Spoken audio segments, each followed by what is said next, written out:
Let me just start the recording. So just to remind everyone that this meeting is live streamed and recorded. I'm just waiting for the confirmation that the live stream has started. There's loads of crackling on the line. Can I ask everyone to mute their microphones barring the chair, please? Can you hear me or not? We can hear you perfectly well. Oh, okay. I better mute myself then. Could I ask everyone to make sure they speak quite clearly? I don't have very good hearing, and it's so if you can speak clearly when you're speaking, please. I'm just checking that we are live.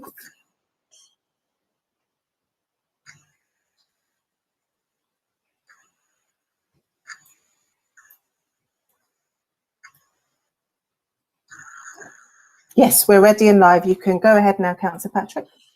Hello, and welcome to Living in Hackney. This meeting has been recorded and is live streaming now. It's important that you ensure that pets or loved ones are out of the camera. Otherwise, they get recorded and put on YouTube. Can you all keep your microphones off on mute unless I ask you to speak? Please only mute your mic when you want to ask a question. This is a meeting in public, not a public meeting, as I'm sure everyone's aware. If you want to speak, raise your hand or put a thing in the chat. Everybody can see the chat, so don't put anything you don't want anybody else to see in the chat function. You've also just had agenda. Apologies for absence. So we've got any apologies for absence, Tracy? No. Right. Thought we'd lost you there. Okay. The quorum for this meeting is 3. We've got more than 3 members. Urgent items, order of business. The order of business is set out. No urgent items. Other declarations of interest. No. Right, so we move on to item 4, which is one of the main items for tonight's agenda, which is stop and search, trust and confidence. We're going to have 1 hour for this presentation. As a presentation from the Metropolitan Police and one from YAG, who are a youth group. At this meeting last year in January 19, this commission looked at this item of stop and search, and we heard about the rollout of body cameras, and we were quite impressed about what we heard from the borough commander at the time about how she was going to train officers to use body cameras correctly. They weren't going to wear their coats over they weren't going to be facing shoes, and the police were going to go into schools and work with young people about understanding the stop and search. We're looking at it a year on. The scrutiny is looking at. We looked at serious violence and highlighted some of the things that came out of that regarding stop and search. And now today we're looking at the trust and confidence and stop and search a year on to see what's changed, see if anything's got better or whether anything's got worse. So I'd like to hand over to Superintendent Barnett. Do you want to speak first? Good evening. Can you hear me? Yeah, sorry, there's a time delay of a couple of seconds, so yes, please. Okay. You mentioned about a presentation. I understand that there have been some slides that I've been given, which the panel have put together, and I don't know whether you're going to want to refer to those at all. I don't have a presentation per se to hand that I'm going to present to you by way of a PowerPoint or anything of that nature. So So I apologise if that was a requirement, but obviously we are in slightly strange times still since the last time we met, obviously with coronavirus. But I'm very happy to talk through and obviously take questions. I've also got on the line with me this evening Detective Chief Inspector Dan Rutland, who is the Chief Inspector working in my local investigation strand, and he oversees all of the work we do proactively and reactively around violence and robberies and drugs, etc. And I've also got Superintendent Martin Ralston, who is on the line, and Martin is not only my deputy BCU commander, but he's also the head of neighbourhoods. So they are here, and obviously if there are any questions that I maybe can't answer, they may well be able to come in. I think the first thing is for me to say, and obviously, anybody, please interrupt at any time you want to ask me questions, is clearly we are in a very different and very difficult passage of time, and have been now for some 3 or 4 months. Obviously because of coronavirus and all of the tensions, and I know that we spoke I spoke to you many weeks ago. The tensions that have been playing out within communities, not least of all because of the restrictions and the lockdown, and then obviously the knock-on effect of all of those things, where there have been tensions rising through obviously people not being out and wanting to be out, and then economically. So that's something that clearly is at the forefront of our mind. And also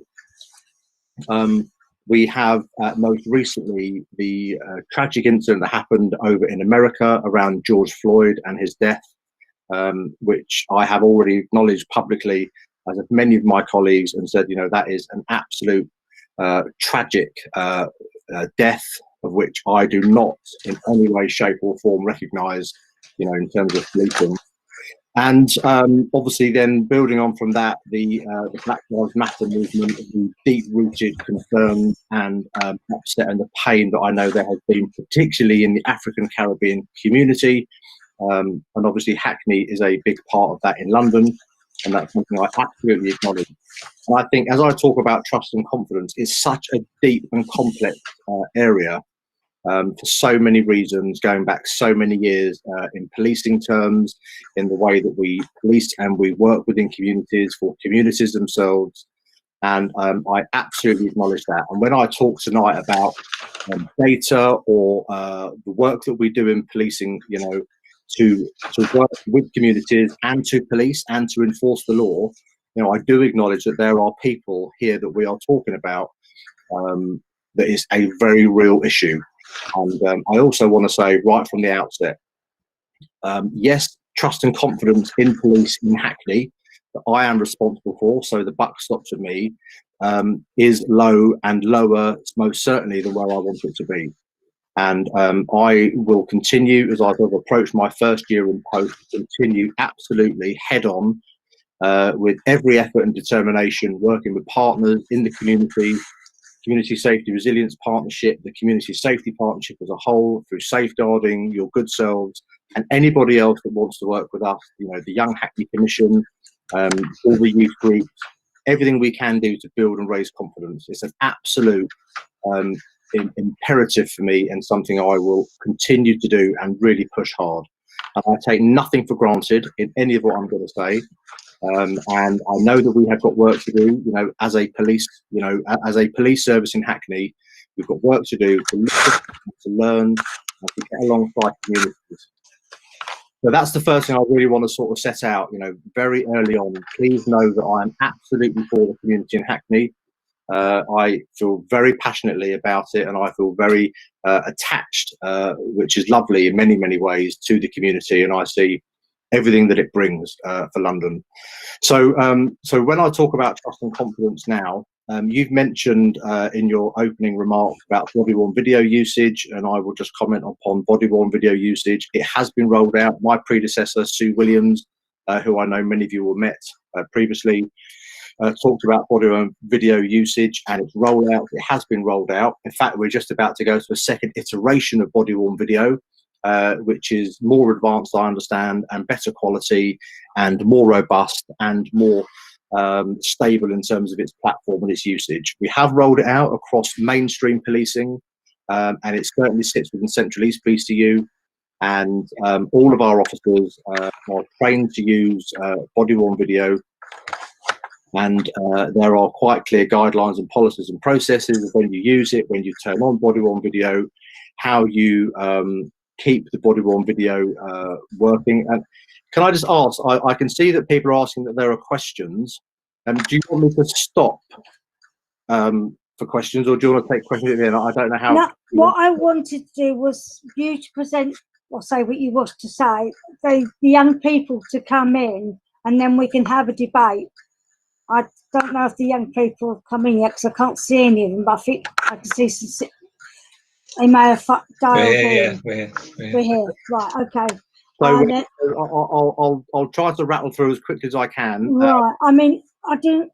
Obviously, you know what you want to say, but one of the things we've got in front of us in our agenda is all the statistics for Hackney about stop and search, drug searches, based on a gender, ethnicity, etc.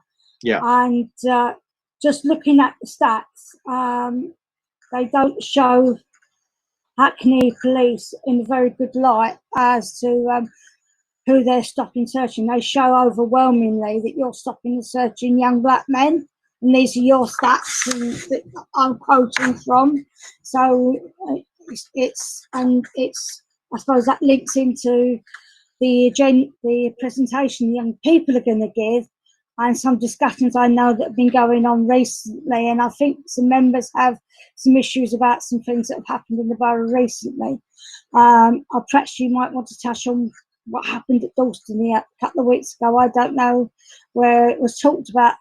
I don't know if it's actually true or not. Police pulled a gun on a shoplifter. It was all over the social media, so I don't know. But it then got dropped quite quietly, so maybe the gun was mistaken for something else. But they're the sort of items I know that members are really interested in, and how you're going to. You say you're committed to Hackney and want to turn things round. You can't go much further to the bottom, being second from the bottom. So it'd be really good if next year there was an upward trend in trust and confidence by people of Hackney in our police, because we do need you to keep us safe. Well, as I said, Councillor, I am absolutely committed to that. And if I can just maybe give some context, so I have spoken in very recent days to members of the young community who I believe are probably on the call this evening. And again, very happy to take more questions. What I was going to say, and I'll say it really quickly, just to kind of put this in some of the context, and I'm very happy to talk about the stop and search, the data that you have, that I have, to try to give some explanation to it. So body-worn video, yes, it has been rolled out. We do utilise it more and more and more and more. There was a cultural kind of learning period where I think people are obviously trying to get used to it. I would say the vast majority of my officers do go out, they use body-worn video. And as you've heard many, many times, we are absolutely open for, quite rightly, to scrutiny. We are held to account. We are a public service, and everything that we do, you know, can be looked through in minute detail to provide justification should there be such a thing as a public complaint about our actions, be it, you know, an arrest, use of force, stop and search, or whatever it may be. And part of that then includes obviously looking at body-worn video. Since I've been here, and I do understand that I do accept trust and confidence is low, I think the first thing to say is I recognise and I can see that trust and confidence since 2017, 2018, there were some very topic events around that time. Trust and confidence in the police in Hackney certainly dipped quite significantly. And by the time I came here last year, we were sitting at around about 50% trust and confidence rating. But what also, to put into context and to answer your point about trying to keep people in Hackney safe, which is absolutely mine and my team's commitment, and we work relentlessly to do that. When I turned up here last year, robbery, as one example of an offence, robbery itself was showing an over 40% increase in offences. Several dozens of robberies happening, nasty robberies at knife point. Really nasty injuries on some occasions. Robberies were going through the roof, and there has been obviously an increase in antisocial behaviour. There's been an increase in drug usage. There has been an increase in weapons being used. weapons being used against each other to commit crime and also to commit injury. And I have to say that there is a predominant, overwhelming number of African Caribbean young men that tragically have been involved with and are involved in offences involving violence, linked to gangs, linked to robberies, linked to usage of weapons in the Hackney area. And so, you know, and I'm very proud of the work that we have done to keep the community safe. We have worked over the last year, we have created new teams to look at violence. We have dedicated resource to focusing on robberies, particularly, and offences of robberies. We have increased our capacity to work on the streets around it. We continue to work with our integrated gangs unit in our partnership in Hackney, which is looking at all sorts of options: diversion, working with social, working with housing, working with education. So it's not all just about the traditional sense of enforcement on the street. And we have worked really, really hard looking at all sorts of offences linked to, as I say, robbery, and the use of force, I know, and stop and search, we're going to talk about in a second, and section 60, and the use of handcuffing and taser is something which is on everybody's mind, and people want to have some explanations, and I will give it. But we've also had, and I'm very grateful, because, you know, Hackney can be a very busy area. Up until we had COVID, we had an incredibly busy nighttime economy, as you would know, in Shoreditch, largest growing nighttime economy in Europe, more licensed premises than Westminster itself. And what comes with that is a busy nighttime economy, lots of offences linked to drink and drugs, sexual offences, violence, public disorder, and such like. And again, that was an area, working with the partnership, that was of genuine and very real concern. And we have set up a particular team to work in that area to drive down the crime. And when we talk about driving down crime, that is about enforcement. You know, I am a police officer. I joined the police to put away and put in prison people in the community that are committing crimes and causing harm to the community. And I will not shy away from, and you wouldn't expect me to, I'm absolutely sure that we will not shy away from law enforcement. But what I will say to you, and my absolute commitment, so as I sit here today, instead of a 43% increase in robbery, we are now seeing a 2% reduction in robbery from where we were this time last year when I came here. We have worked incredibly hard to get to that place. And one of the absolute musts in policing law enforcement in such offences as robbery and such offences of knives being used to inflict injury and to commit offences is we must stop and search people. We must speak to people. We must look at the intelligence and go where the intelligence tells us to go to, where the offences are being happening in particular areas at particular times of the day. And we must work with the intelligence we have, and we must respond, of course, to 999 calls when victims have said they've just been robbed. And more often than not, we will turn up somewhere, we will go with the Chief Superintendent, sorry, my fault. I should have given you a time. Can you, if I give you 3 more minutes, could you try and focus on perhaps the stats? I understand that you want to tell us what you're doing to deal with crime. I think what members, if I read the meeting correctly, is interested in, and what is the young people are going to talk to us about, is the way that people in Hackney are feeling. And you said you were happy to defend those stats. So I'm happy to talk about them, of course, but I do, and I'm sorry, and I do appreciate the time is of the essence, but I do think this is really important, because I want to get across to you and everybody else that's listening in the community that what comes with us policing a community where there was a significant increase in violence comes with enforcement. And enforcement means that there is going to be stop and search in section 60, and it means that on top of that, we are, of course, working with the Young Commission. We are the young community. We've set up a youth engagement team. We work in schools. We work in all manner of ways now with other charity sectors linked to the young. We've got cadets and volunteers. Sorry, there's a whole raft of hello, sorry. Yeah. Hello, Manuel. Hello, Marcus Barnett. You said you referenced. Sorry. Yeah, can you hear me now? Yeah, but we're not doing discussion. Emmanuel, I might just suggest, because we got a presentation coming up in a minute, so yeah. It's all right, just hang on for a minute, Emmanuel. And I'm just about to speak about the about obviously the data in terms of stop and search. Yeah. So I'm trying to set the context. There's a huge amount of work going on in Hackney, as I hope you appreciate. We've made some great strides in reducing violence and from people being seriously injured and or dying, which we have seen. And this continues today. You know, we see it every day. In terms of stop and search, well, I think one of the questions that, or particular of interest, is about the proportionality and the coding by which we search people. So I've already alluded to the fact, and you know, we know that when we talk about violence and when we talk about drugs in Hackney, there is a large number of African Caribbean young men between the ages of 15 and 24 that are predominantly and tragically, as I've said already, involved in some of these crime types, particularly violence when you look at robberies and involved in gangs, of which we know there are many. And when we look at how do we stop somebody, how do we search them, you know, what are we doing? We look at the intelligence, we go where that is, we look where the offences are committed. And so if you're seeing that there is a disproportionately high number of young African Caribbean men being stopped and searched for weapons, and as I said, completely open for scrutiny. I know Nicola Babinu is on the line, and she runs the stop and search monitoring group. All of it is open for scrutiny. We don't work to the bus system itself, which is best use of stop and search, but we adopt all of those principles. Overwhelmingly, it's because the young African Caribbean men that we are stopping, we believe to be involved in violence, linked to gangs, have weapons on them, and linked to violence, and or involved in drugs. So but your stats don't show that when you look at the arrests that come out of it.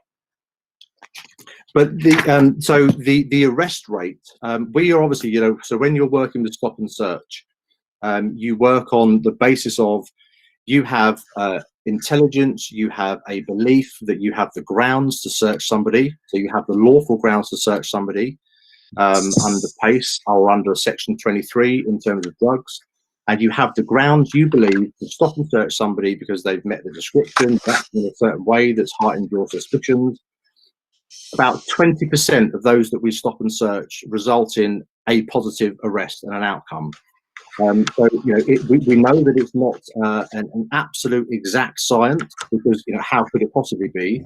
Our officers are trained in stop and search, they are intelligence led, and we stop and search people where we believe that they have knives on them, for example, and about to commit an offence, or they have drugs on them, for example.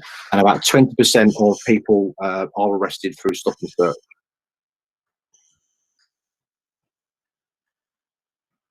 Okay. There's so much data here that you've produced. Is there anything in particular? I'm conscious of time, and I know you want to go through the. Is there anything particular you want to go through? I think I've picked on the issues. You've given your response. I think time's moving on, so we're short of time. I'll get the young people to come in. I don't know. I think is it Tim Head is speaking, or is it somebody else? Hi Sharon, yeah, and Emmanuel as well. And Emmanuel. Okay. Have we got about 10 minutes? You've got about 10 minutes, and then we can have a discussion. Perfect, thank you. Unfortunately, most of the young people that work with us are at a separate meeting this evening around the Improving Outcomes for Young Black Men project. So it's just myself and Emmanuel. We've got a very short presentation. I'm not sure if I can really begin this presentation without maybe flagging up a few things that I just can't really believe that I'm hearing from this opening statement. I'm sorry that it's a bit unplanned, but for Marcus, I mean, we work with you a lot, and we hear you talk a lot about intelligence-led policing, but there is I don't hear any explanation of statistics, that your own statistics that you're working with here. We know that in March this year, Black people were 9 times more likely to be stopped and searched under Section 60 powers. We know, in general, Black people are 4 times more likely to be stopped and searched. Your explanation for that seems to be African Caribbean people, as you put it, are going out there doing the robberies, doing more violent crime. Even if we accept that, which I have to be honest, I think most of us would have some real problems with. Even if we accept that, you look at your own statistics, over 50% of your stop and searches are done for drugs. They're not done for violent crime, they're not done for robbery. And for drugs, if you look at any kind of research across the country, they are not done predominantly by Black people. I don't think, I was really hoping, before this meeting, we had a big, very, very large document full of statistics in lots and lots of different areas. And that's the kind of transparency that we need. We need to see these kind of statistics. And we've actually spent myself and Emmanuel spent some time going through these statistics because we were interested to understand how you're going to be explaining them, and we've not been given any explanation.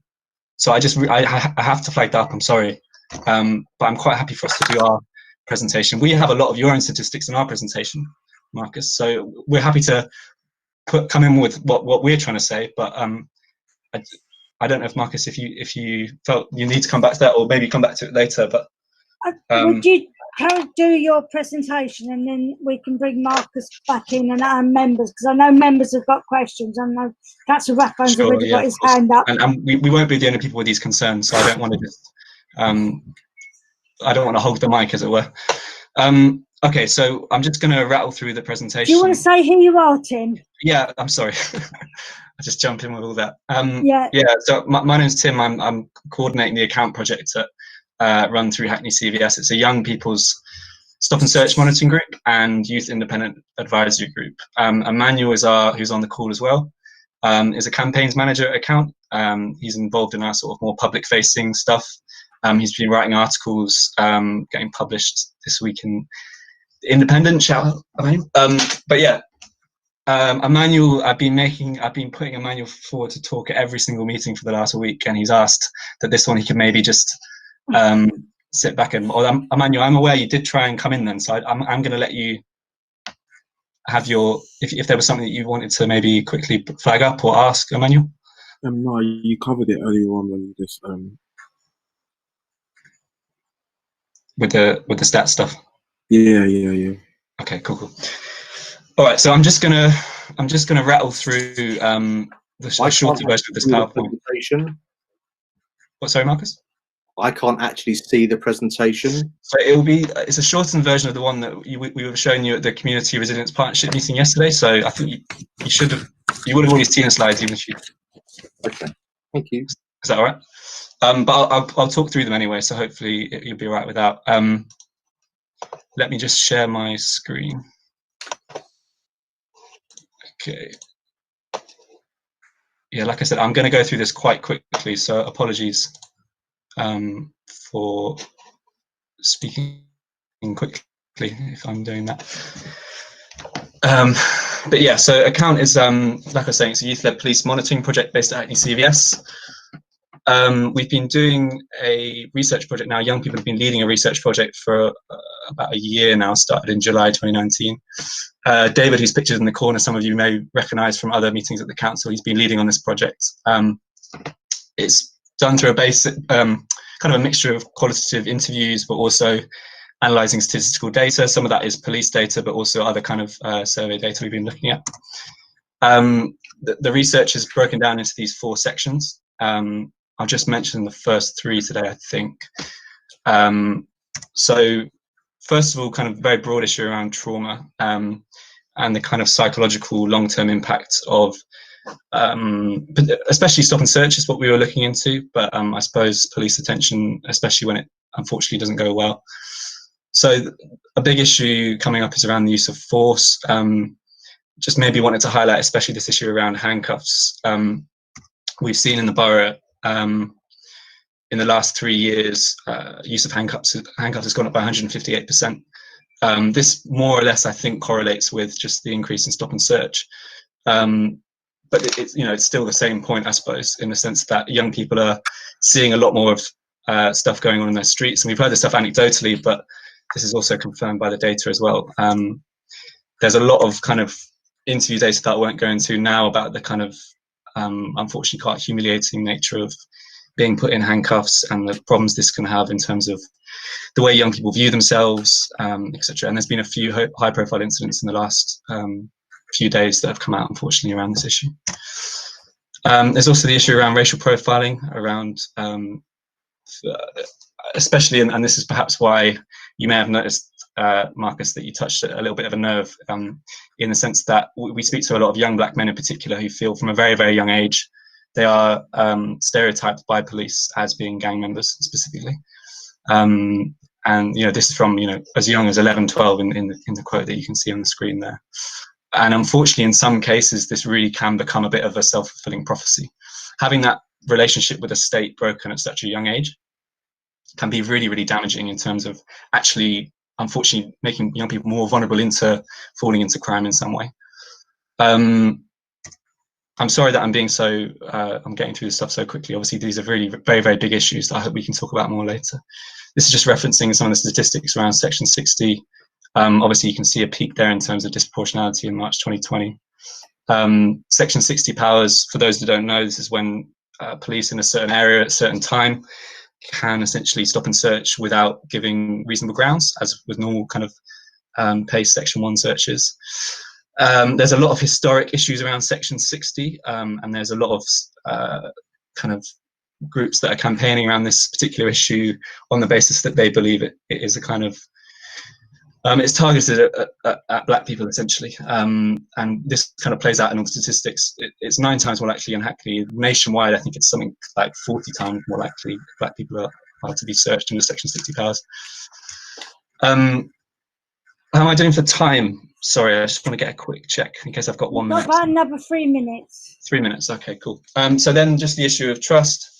I'll go through this one very quickly because a lot of it is quite self-explanatory, but a lot of the young people that we interviewed and spoke with have very, very low trust in the police. There's a kind of variety of justifications they come up with, but it seemed in most cases that often this was linked to a kind of personal experience or a kind of vicarious experience, so seeing things in the neighborhood or that their peers are going through. And the kind of most worrying part of this, I suppose, is that there's a significant amount of young people now that don't feel that they can trust the police to help them when they need it.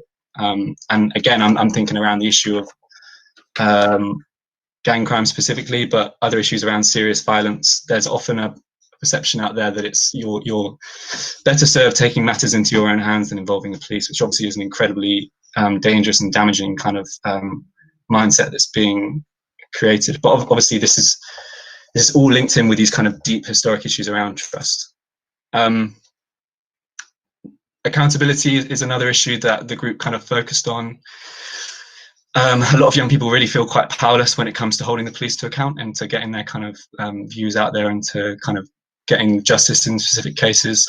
Obviously, the issue of Rashawn Charles a couple of years ago is a high-profile incident, but it's something that has had a huge shockwave effect across the community. And you can see in the kind of stats that I think we're referencing already with the MOPAC data, we're dropping from around 80% to around 50% trust in the police in Hackney from 2017. And that really is not just because of the incident where Rashawn was tragically died, but it's around the fact there's a perception that the police got away with that, and that there's a kind of collusion going on between the IPC and the police, and that I'm thinking of a specific incident where, and this is not a fault of Hackney Police, this is actually the Met Police wide, but the officer was not suspended pending the IPC investigation, even though the IPC recommended this. This stuff obviously kind of filters down to a lower level in terms of complaints. Young people have very, very low trust in the complaint system, and this is kind of one of the reasons why, I suppose.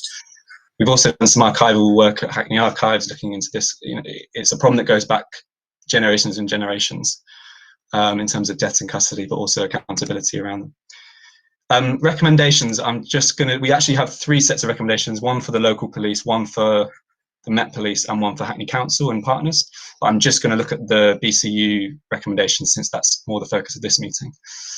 I'm happy to, and me and Emmanuel will be happy to take questions on any of these recommendations, because obviously we're just sort of signposting them at this stage, we've not really explained them.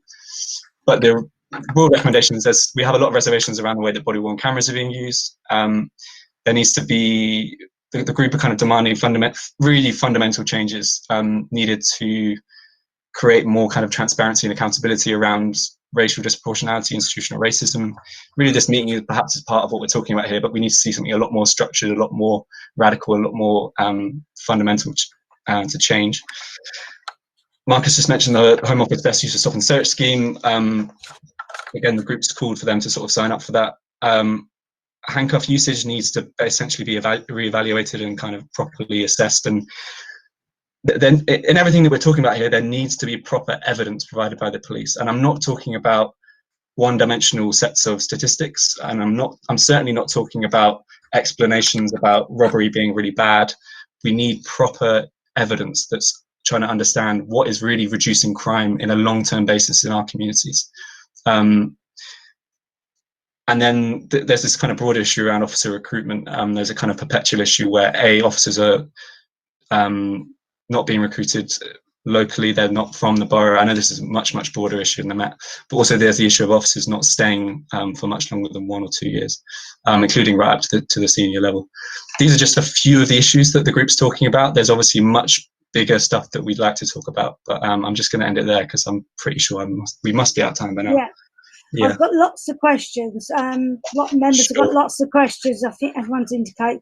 I saw. Is this for us or is this for the borough commander?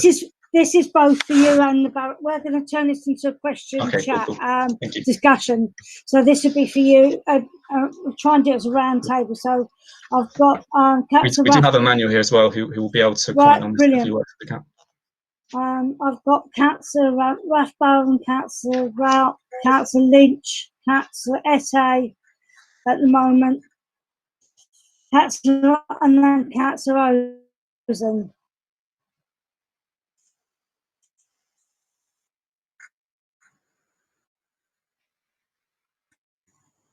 Councillor Rathbone.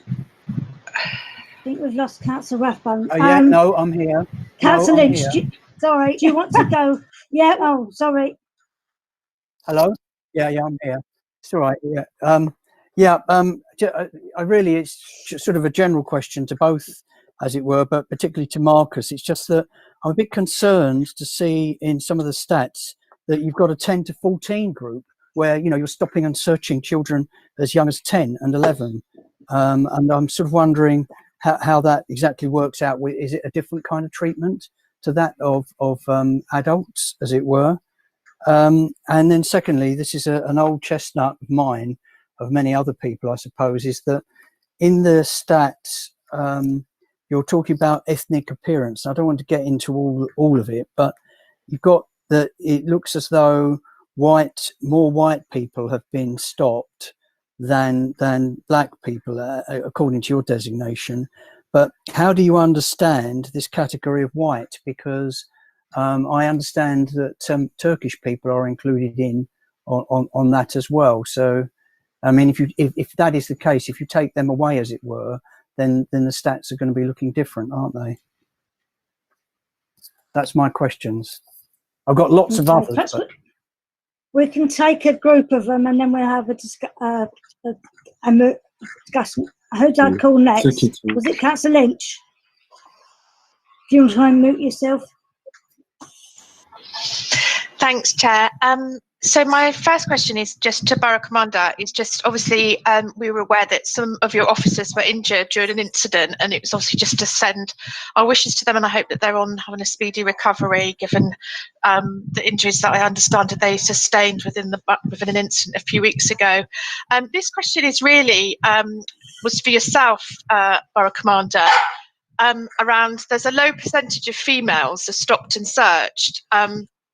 And I just wondered whether or not there's a strategy to manage a potential increase in that, given that we know that girls can be potentially at risk of exploitation by gangs. And also just, I guess, to Tim and the work that yourselves that you've done, it's a great presentation. Have you also looked at some of the gender specific risks to stop and search as well? Because obviously there seems to be a predominance of young black men, but also are we finding that the females that are being stopped as well, are they of a particular ethnic background as well? Thank you. And I apologise for my dog, sorry. Okay, I'll take Councillor Rout and Councillor Rosen in this round. Okay, first thing I wanted to say was I do understand that you're concerned to get on top of violent crime, and the robbery statistics were alarming. Having said that, it does seem to me that if you're overusing stop and search in order to try and get on top of those figures, and there are some alarming stats here which would appear to indicate that you are. In May, for example, there were more weapons searches in Hackney than anywhere else in London, and we were nowhere near the highest when it came to the number of arrests linked to those weapons searches. So I am concerned that, you know, particularly if we hear what Tim just said about the self-fulfilling prophecy of young men when it's expected of them that they're criminals by the police, that there is a sense that they may be pushed in that direction. So if we're getting on top of the robbery figures by disproportionate amounts of stop and search, I don't think that that necessarily is a long-term solution, although I can see that in the short term it might have a positive effect on your figures. A couple of other things I wanted to raise about handcuffs. Last year, when the Borough Commander spoke to us, for many of us who are members of the committee, it was the first time that we heard about handcuffs being used during stops and searches, and we were quite surprised and a bit shocked about it. I think probably a lot of us will be even more shocked to see the significant rise in the use of handcuffs during stops and searches. And I wonder if you can tell us what sort of proportion of stops under Section 60s use handcuffs, whether or not you actually collect that data or not. And if you don't collect the data, then perhaps we should start to look at that, because I think that Section 60s are a particular sort of stop that needs particular sort of scrutiny. So I think we would want to know what proportion of the Section 60 stops have had handcuffs used. The other thing I was going to ask was about body video. And again, I wonder whether or not last year we asked the same question, and the Borough Commander said that the question is, do you monitor which officers find that their body video isn't working on a fairly regular basis? And what sanctions are there against those officers if they don't, if we find that, you know, on several occasions the same officer, it turns out that their body video wasn't working as well as it might be. Last year we were told that this was all very new and that was something that would be monitored, and that we would get an answer on it this year. So it would be good to hear what does happen to officers whose body video isn't working on a regular basis. And I'll leave it there for now. Thank you. Yeah, I've got Councillor Rosen, and then I'll bring Tim Emmanuel and the Borough Commander back. Thanks, Chair. I guess we all believe that to deal with what causes the crimes, dealing with that is gonna create more positive impact, reducing the crimes in longer term. But my question is gonna be for Marcus. It's about the CCTV cameras and the CCTV department. How helpful are they to deliver your work? I mean, to find out the right person to stop and search, and what can be done about it to make the CCTVs more creative for your work. Thank you. Okay, thank you. Yeah. When you're answering them, Mark, Superintendent, you talked about you used CCTV and intelligence in your stop and search, and perhaps that's something we can discuss, where this intelligence comes from, how you attain it, and how it turns out to be so disproportionate against ethnic minority people. I don't know who wants to come in first. Superintendent, do you want to come back into the debate? I'm very happy to, as and when you direct. I'm very much in your. So, would you like to come back in? Pardon, sorry. I said, would you like to come in Yes, to the okay. debate? No problem at all. Thank you. Sorry, I don't know why you couldn't hear me. I don't know. It went blank. Yeah, I'm sorry. no, it's all right. It's this technology. You keep freezing, Councillor. It keeps freezing when you're talking. Yes. Sorry, Right. I can't hear you because of the technology. I'm sorry. I'm sorry. Yes. No. I can go through the questions. I've got them all jotted down here. So, Right. Councillor Rathbone, you asked about ages 10 to 14. They are obviously small numbers at that age group, and I completely share everybody's concern. I remember when my children were that age, and it's horrifying to think that there would be a need. But I work on the basis of where my officers have applied their grounds, and they've turned out to be between the ages of 10 and 14, albeit in a small number. There has been a need, and because the grounds have been met. And clearly, if the other part of that question was, do we apply the same sort of process and the same style or the same approach? Yes, we would, and we explain the grounds of why we're stopping somebody, why we're searching somebody. We are obviously we tailor ourselves according to if it's a young person, but a 14-year-old can often look like a 16, 17, 18-year-old. So they're often, it's not often, but there is a need on occasion, and we will still stop and search people, and we will only know their age, of course, once we've stopped them and searched them. We've obtained their details, as we have to do, which is a legal requirement.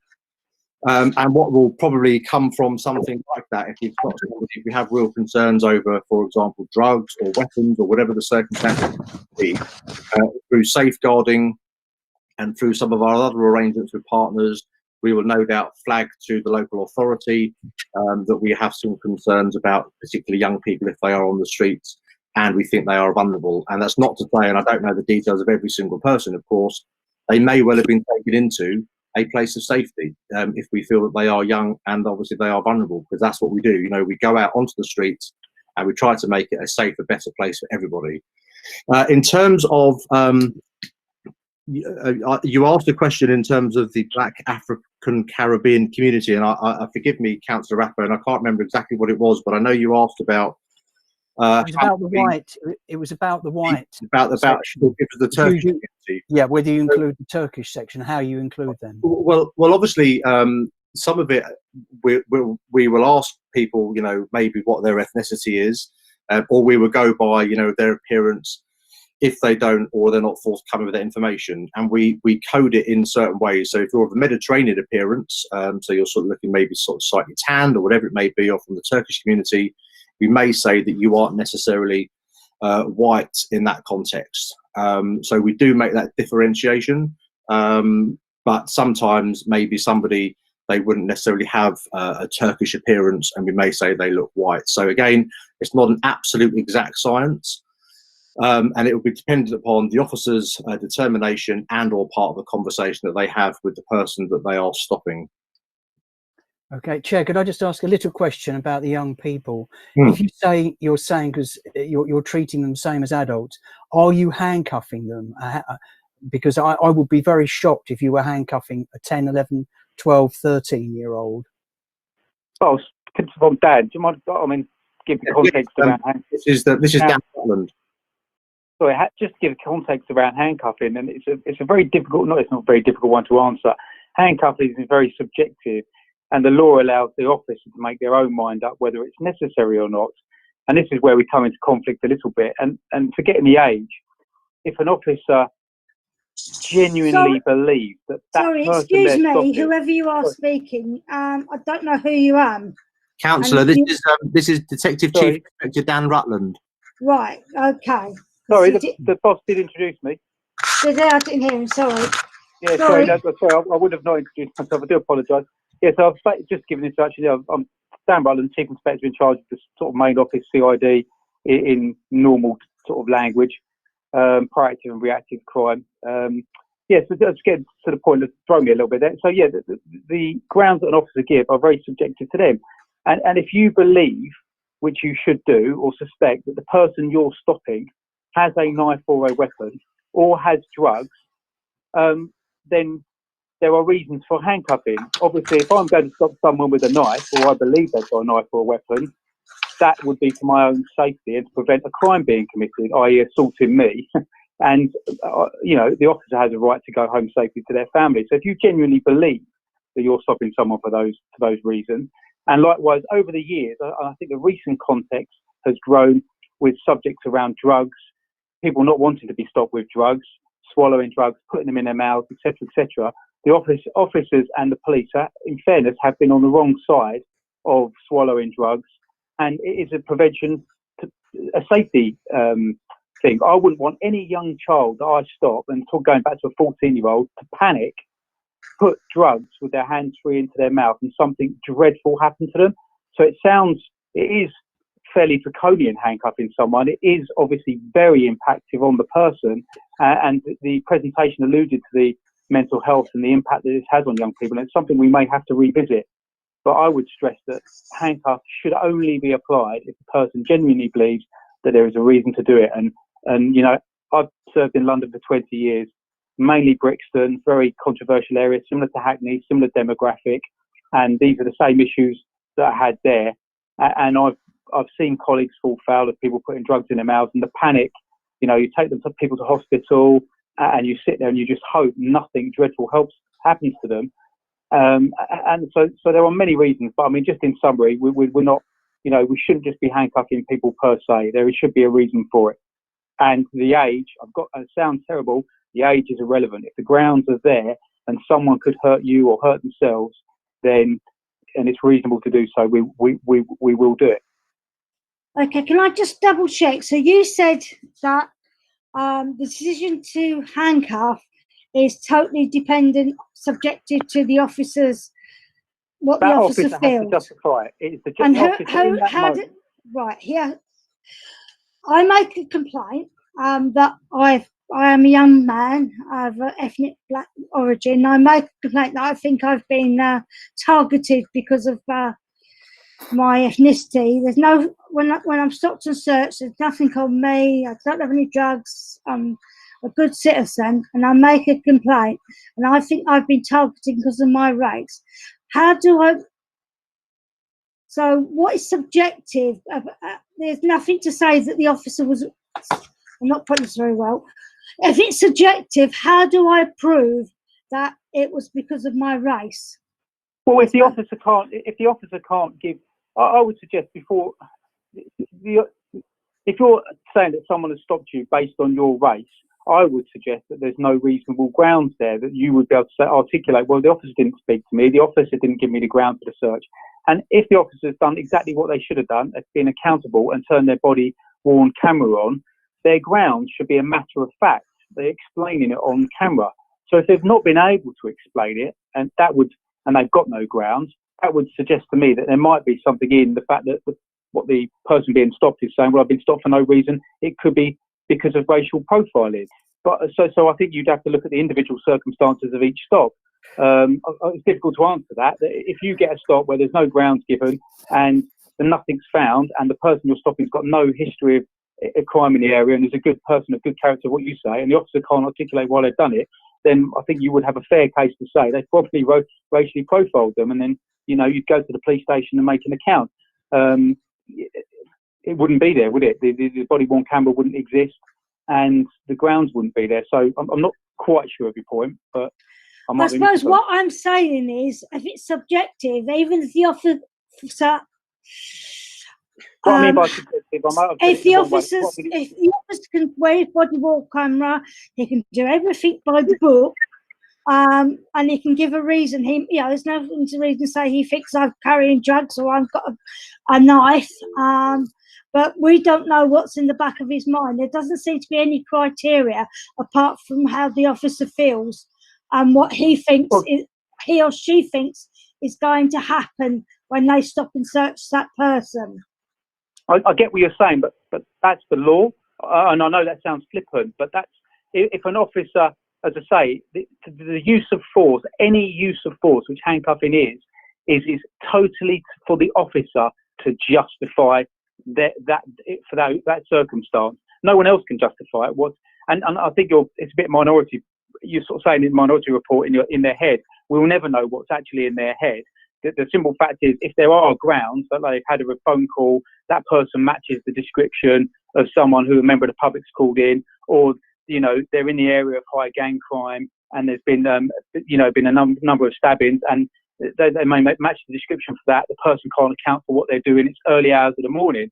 Those are all the grounds that you'd expect to see verbally on the body-worn camera, and then documented within a stop slip. And if they're not there, then I would suggest that you've probably got a case you have got a case to hold that officer accountable. If they are there, it would be very difficult to say what's in their head if they're racially profiled. If they've got grounds, they've got grounds. I think we have to trust the officer. If they've articulated themselves well, they've given their go wisely, they've given their grounds, and it's documented properly, then the grounds are probably there, aren't they? I mean, I don't know if We've got anyone about 5 more minutes on this. Councillor Tay, did you want to come in? Can we maybe come back to some of the questions that we got? Thank Yes, you, Chair. sorry. Thank you, Chair. I just want to Well, ask, I have a lot of questions though, but based on what, I'm sorry, I can't remember the last speaker, what he said. I have a great concern with regards to when you are talking about matching the description. Matching the description, we have seen in several instances where wrong people have been arrested and where wrong people have been searched. So when we are looking about matching the description, are you using the Home Office best use of stop and search? Is there any, were there any reasons where, the officer will explain to the person why they are stopping the person to actually clarify if that is the person? We have seen practical examples where officers are unable to know the difference between a black person who has done something and another person. So that is one key area which I want the police to look into when we are talking about matching the description. It's a key area that needs to be looked into so that we don't stop. And also with regards to use of force. From what you have said, it says the officer has to use the discretion when using handcuff. That's okay. So it is the officer's discretion to use handcuff where the officer feels or where the officer is actually acting within the law with regards to stop and search. But we are talking about 10 to 14-year-olds. We're talking about children. And a situation that happened in Twitter today where I don't know if the person is a child or an adult, was handcuffed, and the officer was actually punching the person on the head, despite the fact that the person has been handcuffed. How do we explain all this? Seriously, we have to get to the bottom of all this, but I just want to know, are we using the Home Office best use of stop approach? And also last year, I remember we had, like my colleague have said, we had very great discussion, and I could remember the former Central Commander telling us about how the Met Police is going forward with confidence and satisfaction board, and how they will be having a very good training working with Max and Spencer and John Lewis in terms of customer training. I just want to know if some of these things have been taken into consideration, if any professional development have been done with regards to training. I just want to know what has been done from last year, because we talked about trust last year.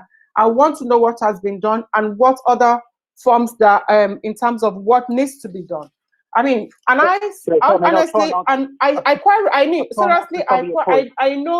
quite understand that you are doing your job, but I think we are looking at drugs. When we are talking about drugs, no doubt about that. And you arrest a 10 to 14-year-old. And I'm thinking, what support are we giving to that 10 to 14-year-old to avoid a mental health from the beginning? Because the trauma is already there with the use of force. What support does it have to be in terms of taking the person to the police station or working with other stakeholders to better the life of that child that is so innocent, that does not know what he or she is being made to do? And also, I know we talked about in terms of Black ethnicity last year as well. I want to know what the police have put into place. I quite appreciate the amount of work you do. And also let me use this period to extend my sympathy to those police officers that were harmed in Frampton Park. And I do hope they are recovering well. Thank you.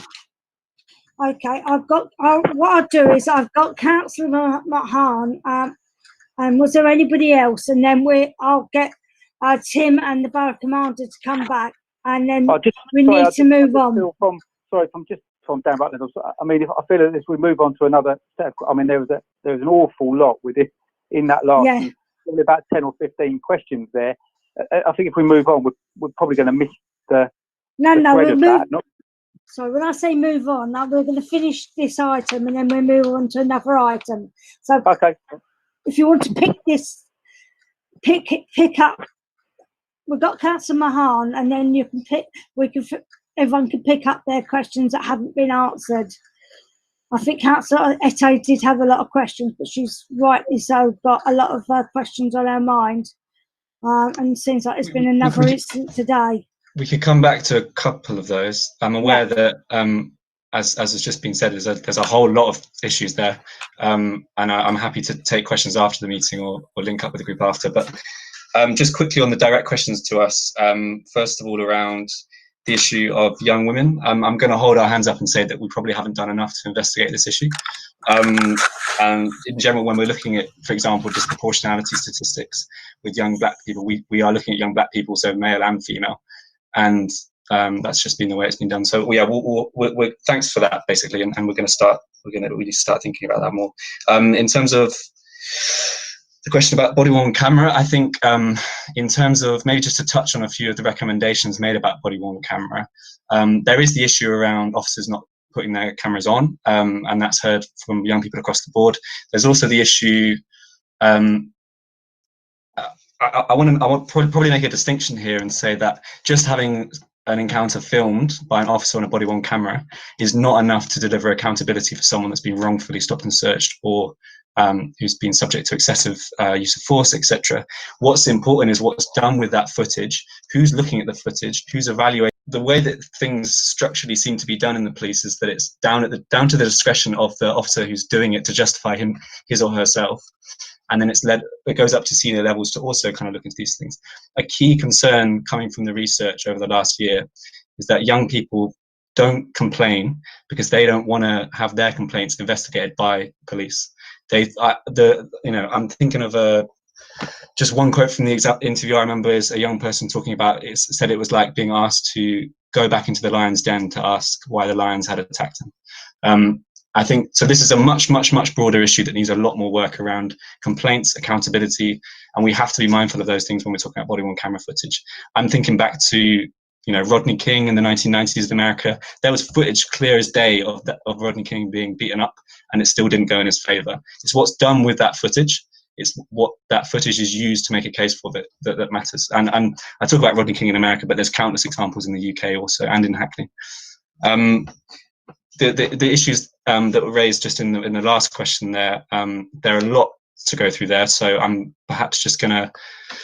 I'm assuming they're more directed for the borough commander. So I'm going to maybe let Marcus come in on some of those. And also, Marcus, I'd maybe give you the opportunity to respond to some of the things that we kind of raised at the start there around, we're still not hearing answers for the racial disproportionality figures. We're not hearing proper explanations of racial disproportionality. We can't accept the justification that is gang crime and robberies are a serious problem. Nobody is denying the importance of serious violence, of robberies, of the importance of this issue. And nobody also is denying that this is this may be a more serious problem in certain communities in Hackney, but that doesn't explain the disproportionality figures. We need more of an explanation. I'm sorry as well, Emmanuel, I'm just conscious, just to check that you didn't want to come in on any of those questions as well, if you're still about. No, to be honest. Cool, okay, thank you. Okay, Borough Commander. Thank you. There's obviously been a lot of questions asked, and time clearly is of the essence. So I would try to keep some of this brief, and I'm very happy to pick it up afterwards. We've obviously explained as best as we possibly can about the age grouping. Thank you to Councillor for obviously your kind comments about the officers that were attacked. They are doing well. Your question about the female sort of approach and how would we and do we have a strategy to increase or to deal with females that we might identify involved in drugs, exploitation, modern slavery, victims themselves, or involved in criminality. Yes, we adopt exactly the same approach around stop and search. We have female colleagues, and where absolutely possible, we will have female colleagues searching females for obviously dignity purposes. But we adopt exactly the same approach and the philosophy in terms of how do we go about doing it. we asked, there was a question asked by Councillor Routs in terms of weapons searches in May 2020, the most in London, particularly around robbery offences. I think it's fair to say that Hackney, during the period of May across London, still had the most robbery offences being committed than anywhere else in London. We had additional resources from the TSG, the Violent Crime Task Force. We have had additional officers coming into the BCU, more recruits, because we are obviously building our police numbers, which is fantastic, as I'm sure you'll agree, to keep London safe. And therefore that will generate additional work. And of course, during lockdown, there'll be more people out on the streets. And if they, in terms of when they're out on the streets and they're not obviously adhering to restrictions, we have been obviously involved in stopping and searching, and we know that violence and robberies have still been occurring. So that may well obviously go to explain why. And everything I say, just like DCI Rutland was saying, everything is in terms of we have to justify what we do. I've said that relentlessly. Do we need to get better? Yes, absolutely. And I will come back to the disproportionality piece again. We want to get better. Tim, I'm very grateful, sat in on a gold group this week that I invited him to, because we want to work with the community to improve what we do. We don't always get it right, and I acknowledge that, but officers do the absolute best they can. They have to account for their actions. There is intrusive scrutiny around it, but it does come down to their grounds and their justification for why they're stopping somebody.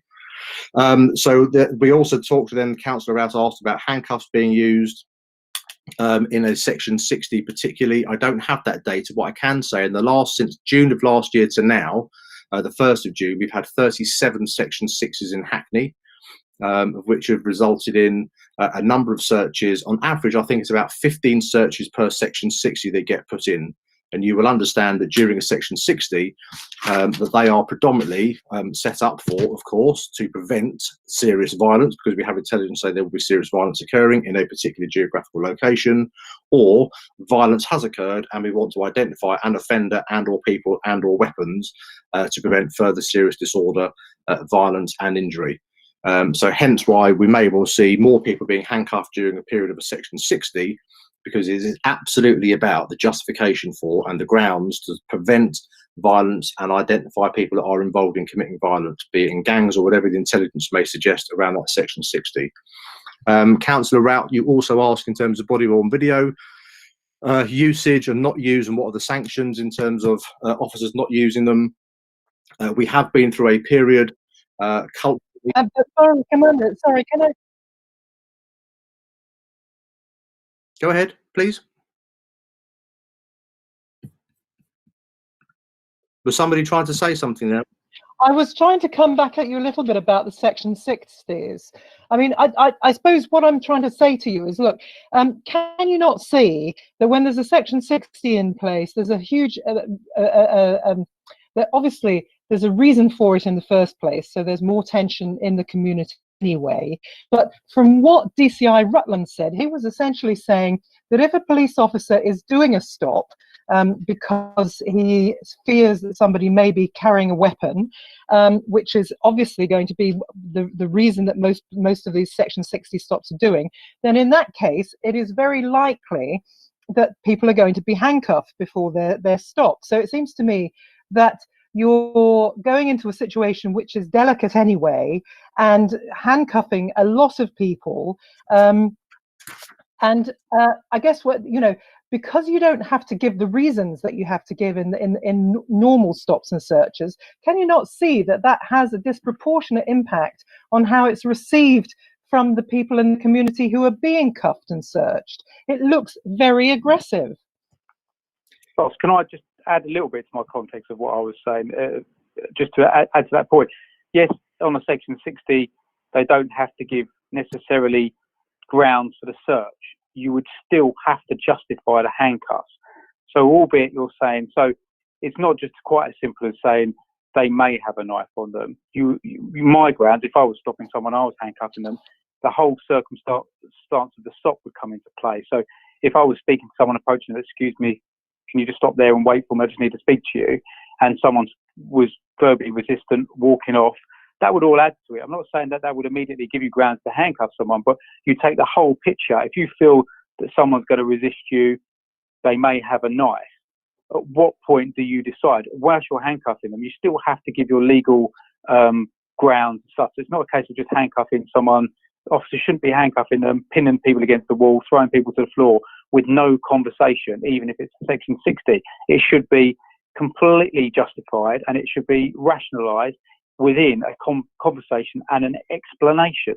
So I don't want to be taken too out of context. I know you're not trying to, but there is more of an explanation.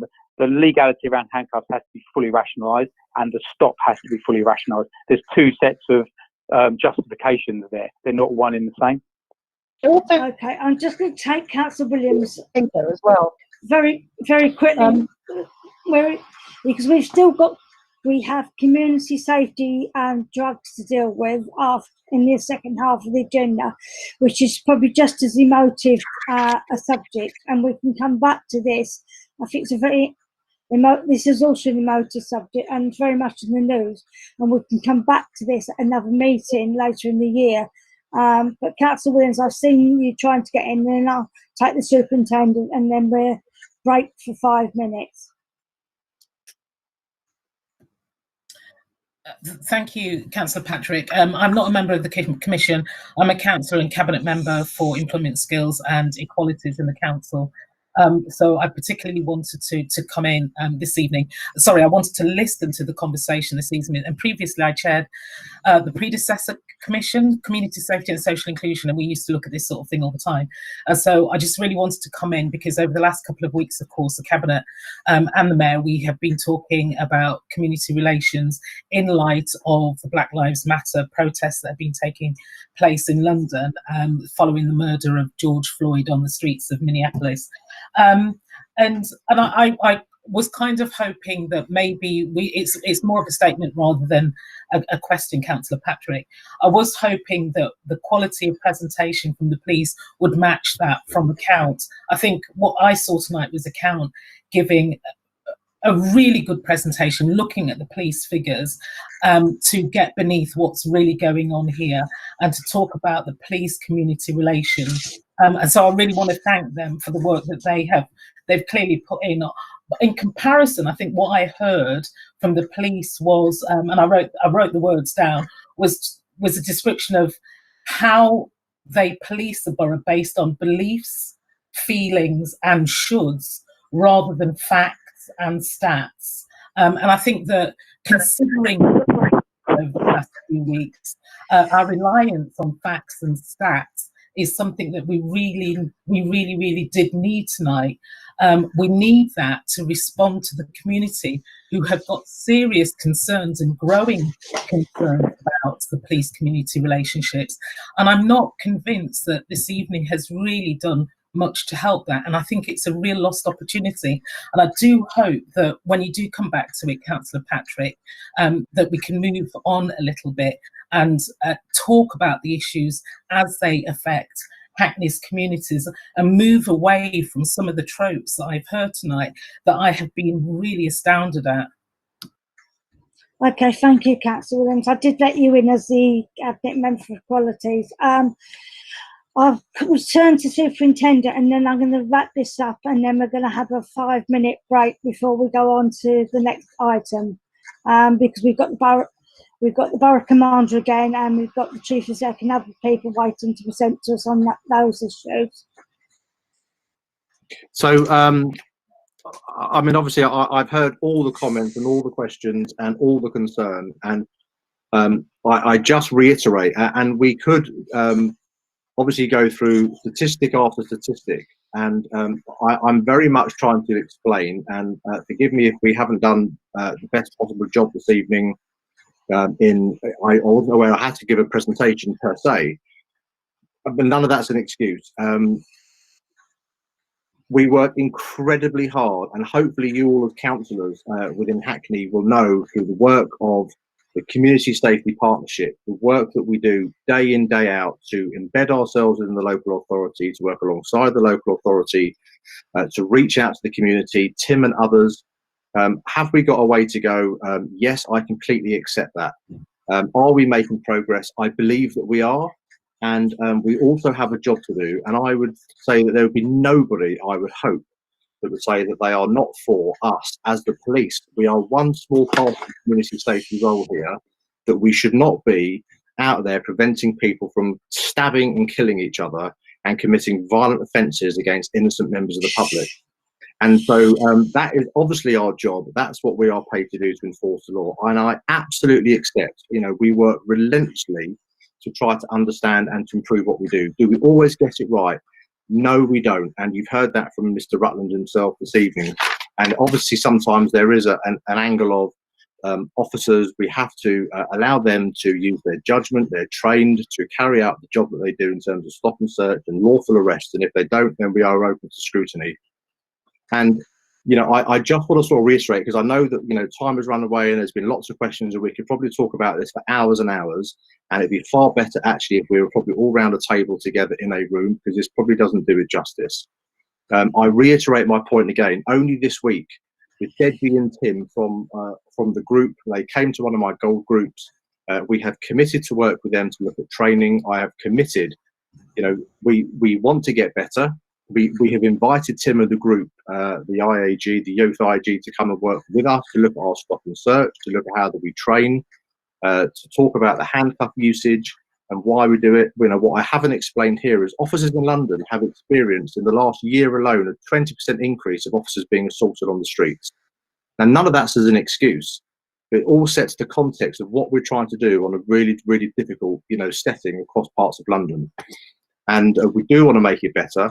The disproportionality piece, there is no getting away from the fact that a significant proportion of the people that we are working with and working to reduce certain elements of criminality in Hackney, African Caribbean men involved in violence and gangs. And part of that profile is also involved in drug trafficking. They're involved in using drugs. They're involved in things such as county lines. And we go where the intelligence is. I can absolutely assure you, you know, we are not there racially profiling and going after young African Caribbean men. Okay, thank you, Superintendent. We've heard what you say. Sharon, are we allowed any quick final comments, or do you want to close up? I really want to close. I'm happy to just close. Yeah, that's fine.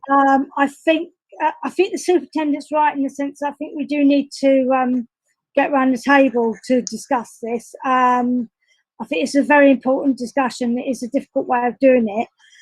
Hopefully by the autumn we may be able to meet in a room, if people are up to meeting in a room by then, or we may have another outbreak. Do think we need to discuss this in more detail again. As I say, perhaps when we can meet in a room. And just one last thing from me, Councillor. Yeah. Can I say an open invitation to anybody, absolutely anybody that is on this call or on this meeting, if you want to come and look at how we operate, you spend a day with us, you go around, you come and look, yeah, and understanding what we do, I am absolutely for it. You'd be very welcome. Please, please come and look at what we do. I'm sure that invitation will be taken up. But I do think we've heard lots of controversial things tonight that do in the life of Black Lives Matter, what happened to George Floyd, and what's going on in this country. We do need to take this further. No one's undermining what the police do and the working partnership with the council and the good work that they do. But unfortunately, some of the other work you do, it doesn't have, the community doesn't have faith in what you're doing. And just to see, we've seen that over the last few days and tonight. I'm now going to adjourn the meeting for 5 minutes. When we reconvene, we're going to do the community safety partnership and the drugs element to it. Okay, thank you very much. So we reconvene at 27, I'll say 25 to. I'll give you an extra couple of minutes so you've got your kettle on. So 25 to 9.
Right. Hello, are we all here? Hello?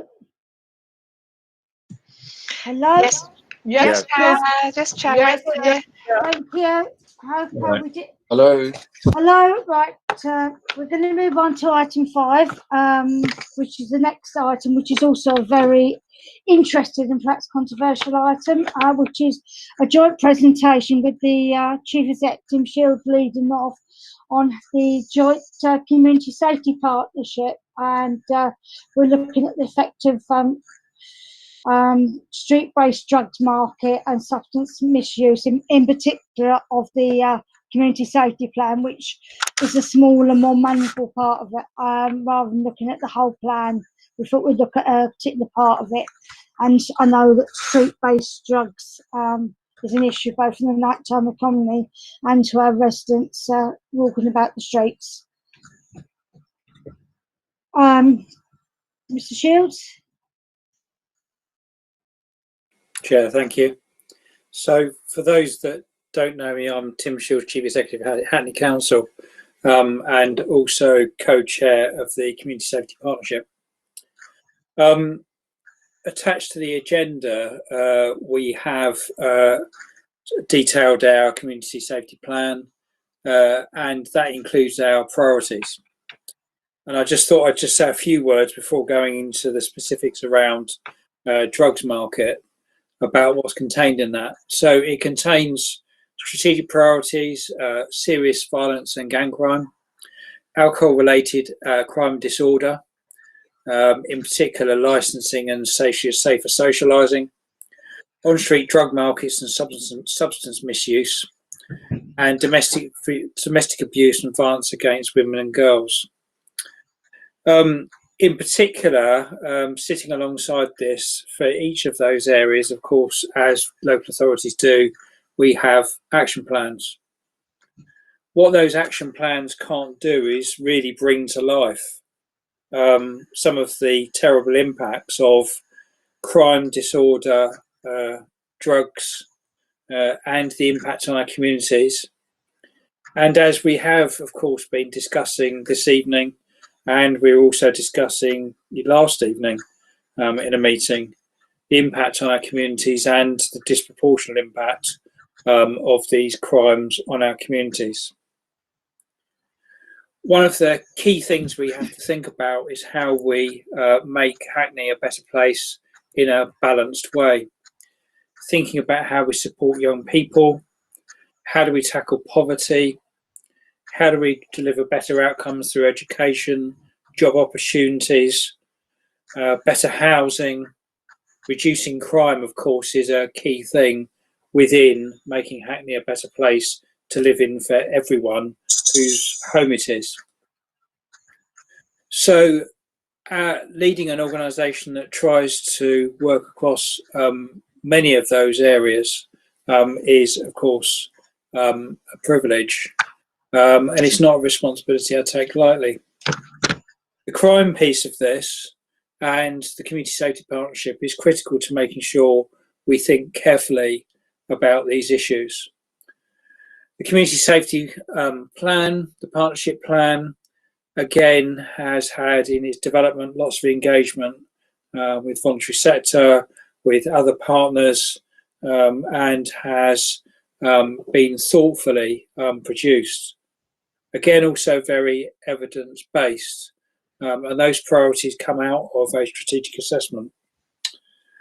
I've got, of course, joining me this evening, Councillor Selman, who's the lead member for this area, Jerry McCarthy, who's head of community safety, enforcement and business regulation, Maurice Mason, who's head of community safety, and Karen Law, who does a lot of the analysis work around, in particular, around the drugs market.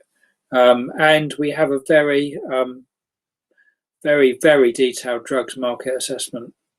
So I know, Chair, you want me to speak specifically about that, but I thought it's worth saying a few words about just painting that wider context of that community safety plan.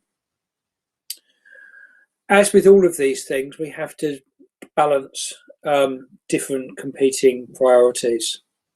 Of course, within this, our overall overriding ambition is to keep the people in our borough safe and provide the best opportunities we can.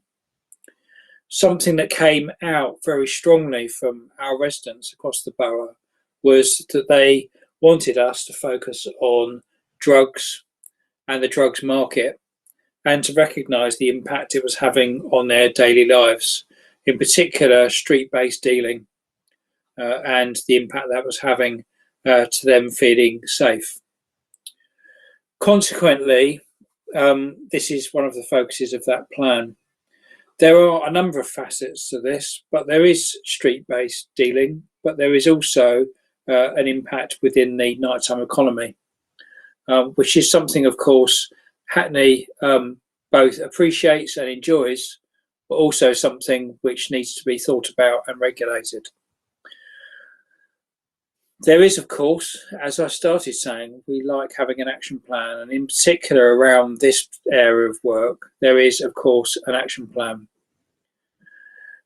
This particular focus was around the escalation of drug dealing and drug-related antisocial behaviour and crime within the borough. And that's why it came to the fore as being one of those issues that we wanted to focus on. Why did we draw it out? Well, of course, due to reaction, but also because the fact that the Mayor's Office for Policing and Crime wants, as part of our planning, to identify particular priorities. It's not something that is recognised directly by MOPAC within their priorities that they talk about across London. But of course, it's something that we know we need to focus on. And we know that it's important to making our borough safer. Drugs are a policing priority under antisocial behaviour, but we didn't feel that that was strong enough. And mostly Safer Neighbourhoods team-based patrol activity in particular locations where drug misuse is happening is how we look at this through the lens of antisocial behaviour. We also, of course, use our enforcement team as eyes and ears to think about how they address this. But both of these have limited powers in order to enforce against drug criminality and the associated antisocial behaviour. And this is why we thought it was important to anchor this within our community safety plan and making sure that we could treat these hotspots and areas responding directly to issues raised by our residents. Of course, the drugs market also has impact on not only on residents because due to dealing, but also on those users. And of course, we have to support them, but also on levels of crime. And acutely aware of the fact that for many reasons, unfortunately, our young people get drawn into this area of activity.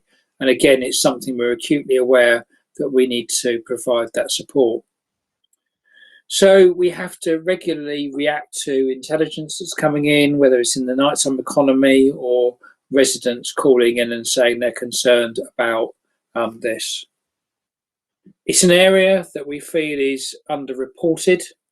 And one of the things we hope to do, again, particularly through this evening, is highlight this issue and give confidence that if people do report it, then they can see a reaction to that reporting and that we try and make things better.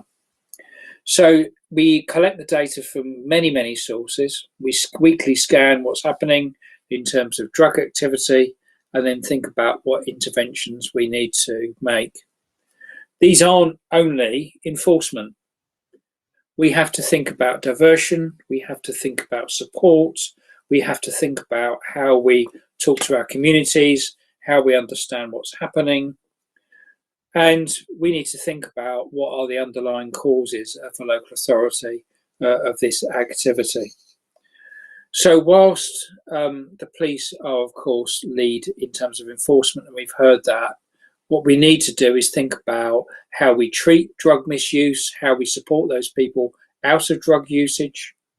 And we commission a whole range of services that support young people, support drug users, and support people out of crime.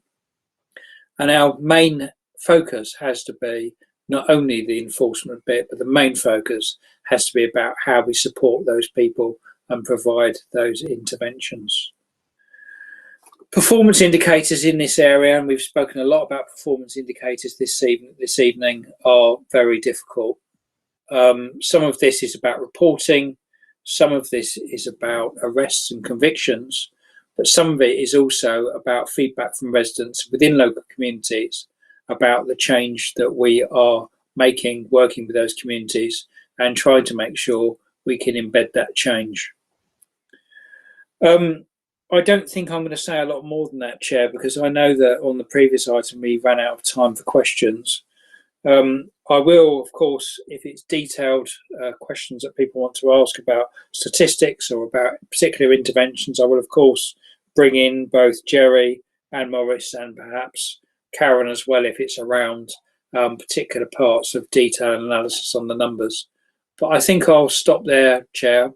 And I don't know whether my other colleagues want to add anything to that, but we're all happy to take questions. I think we'll take questions off then because I'm expecting that Chief Superintendent Barnett was going to make a presentation. Is that right?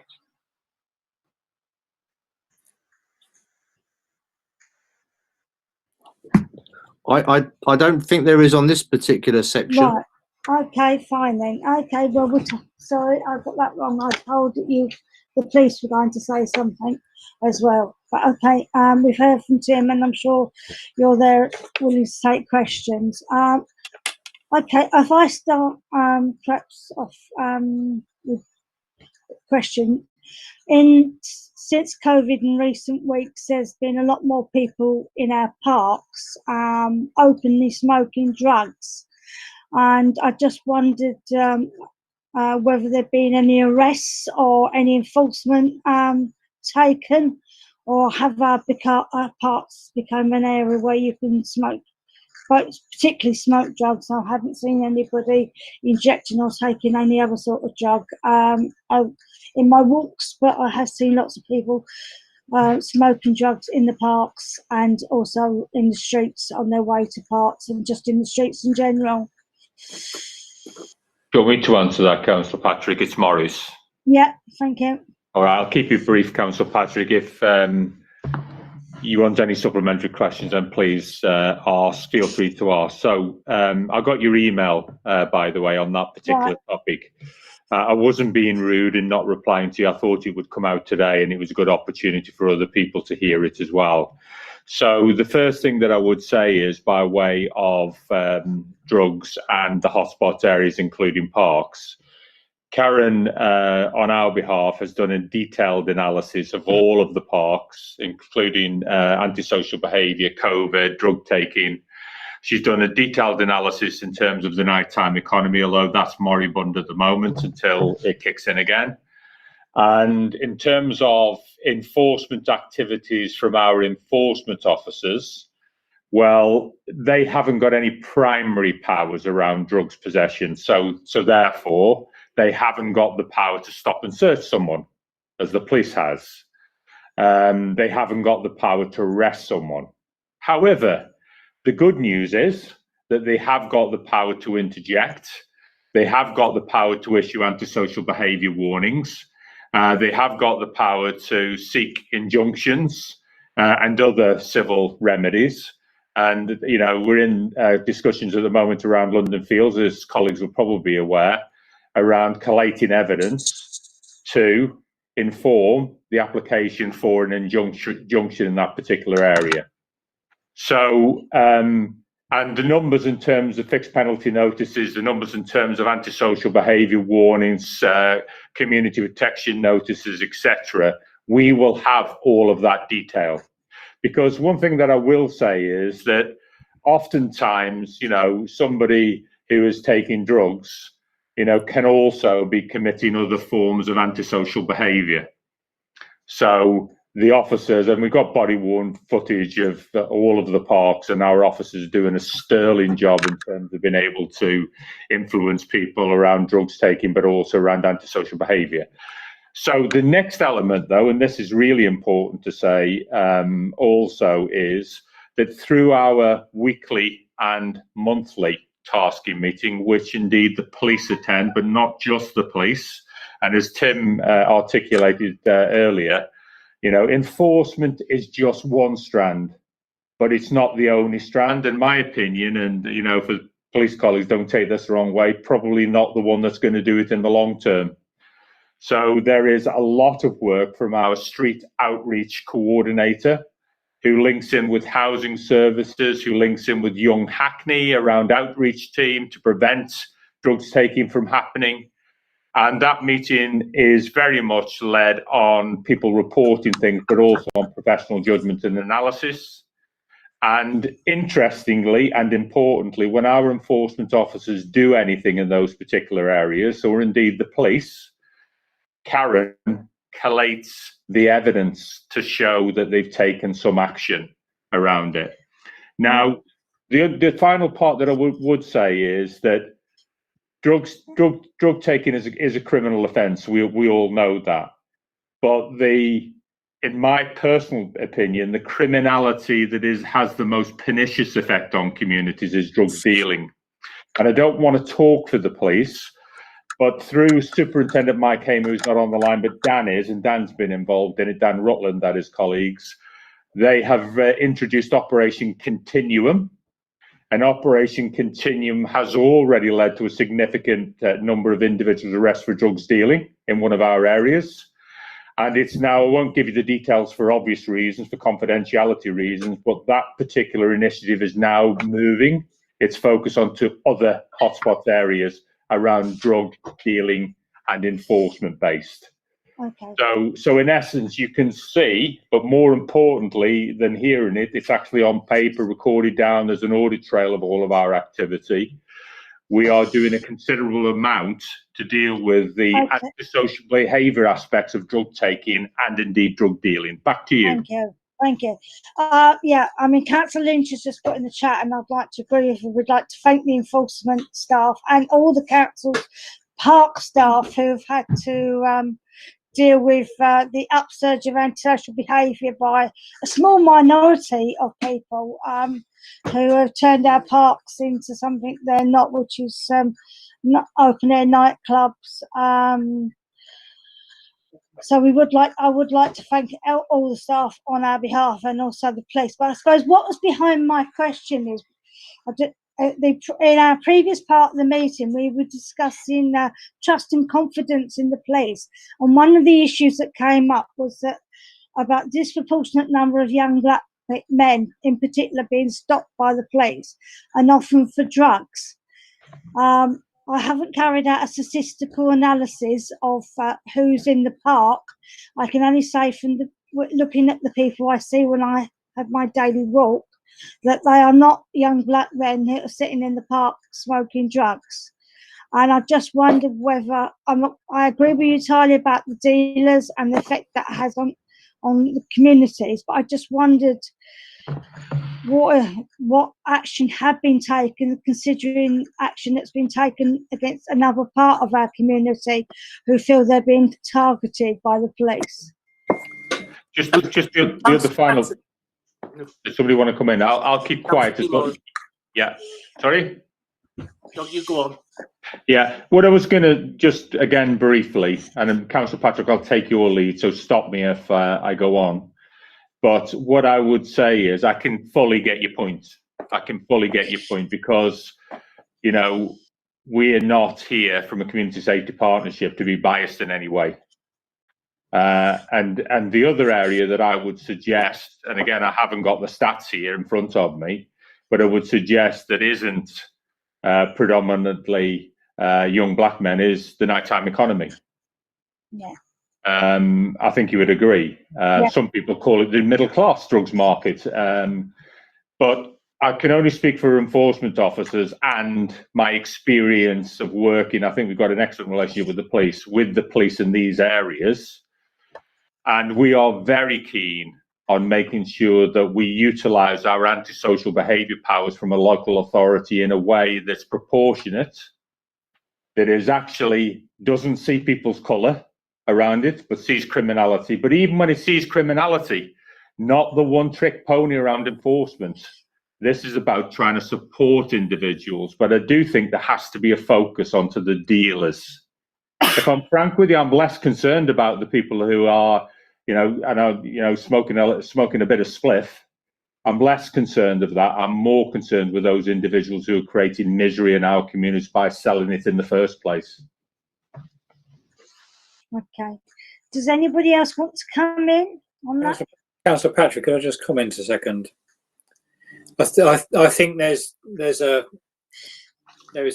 perception that as a local authority we're perhaps not doing as much as we could within some of these open spaces, and that we're not enforcing.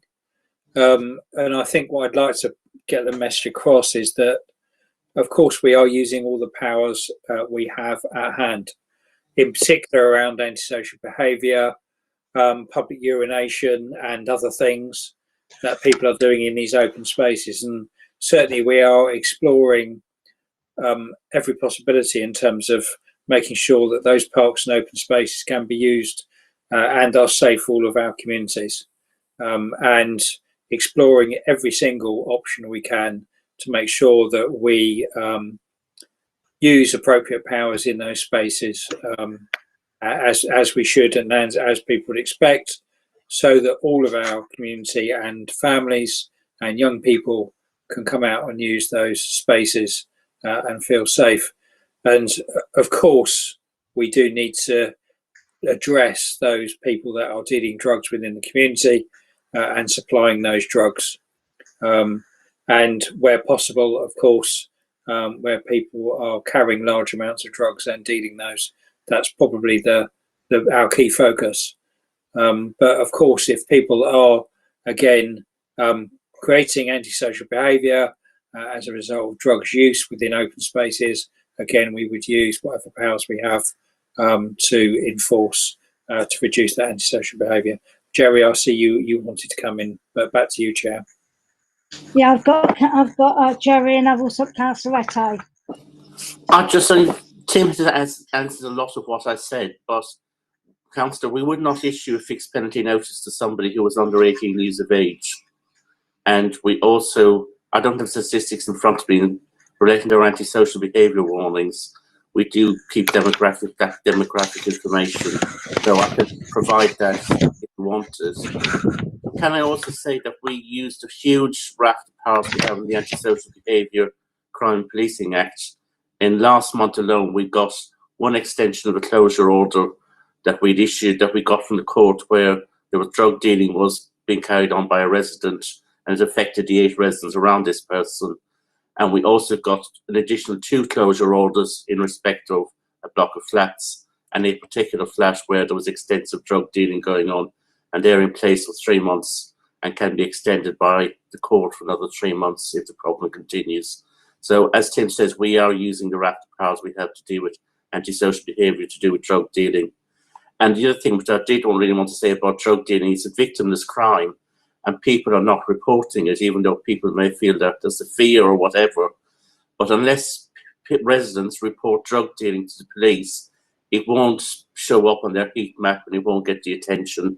So can I please encourage anyone who's affected by drug dealing, where they see it, to report it. Unless it's reported, it's not going to change.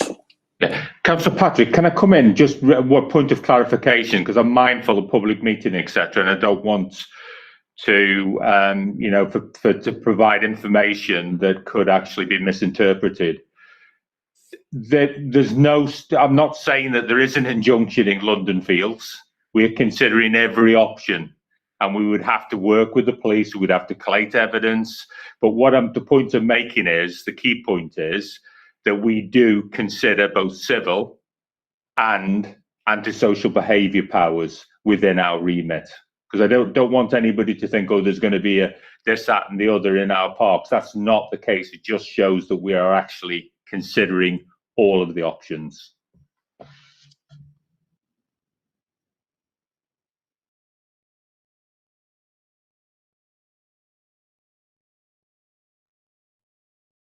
Councillor Patrick, you're on mute. I thought I'd unmute my. I'll take Councillor Ette and then I'll bring the police in. But perhaps we could also talk about the nighttime economy. Councillor Rathbone I've got, but the nighttime economy and the effects it has on people living in the areas of where there is the pubs and clubs, and the effects of drugs and people carrying out antisocial behaviour. Councillor Ette? Thank you, Chair. I think I really have to echo what my colleague have said, Anna have said. Thanking all the officers and team and everyone for putting this great together. It's a lot of work, no doubt about that, and there's a lot to be done. And I just want to use this to say thank you to everyone. Just a quick question. With regards to drug, I quite agree there's a lot of problems here because even in my ward, we've had a lot of caseworks within the estate. But my concern is in terms of response, we really don't get a quick feedback when it comes to getting this sorted or action-wise, despite having to log, despite police coming in. I think it takes a longer time. So with this, will this one way or the other quicken in terms of actions that will be taken by everyone working together?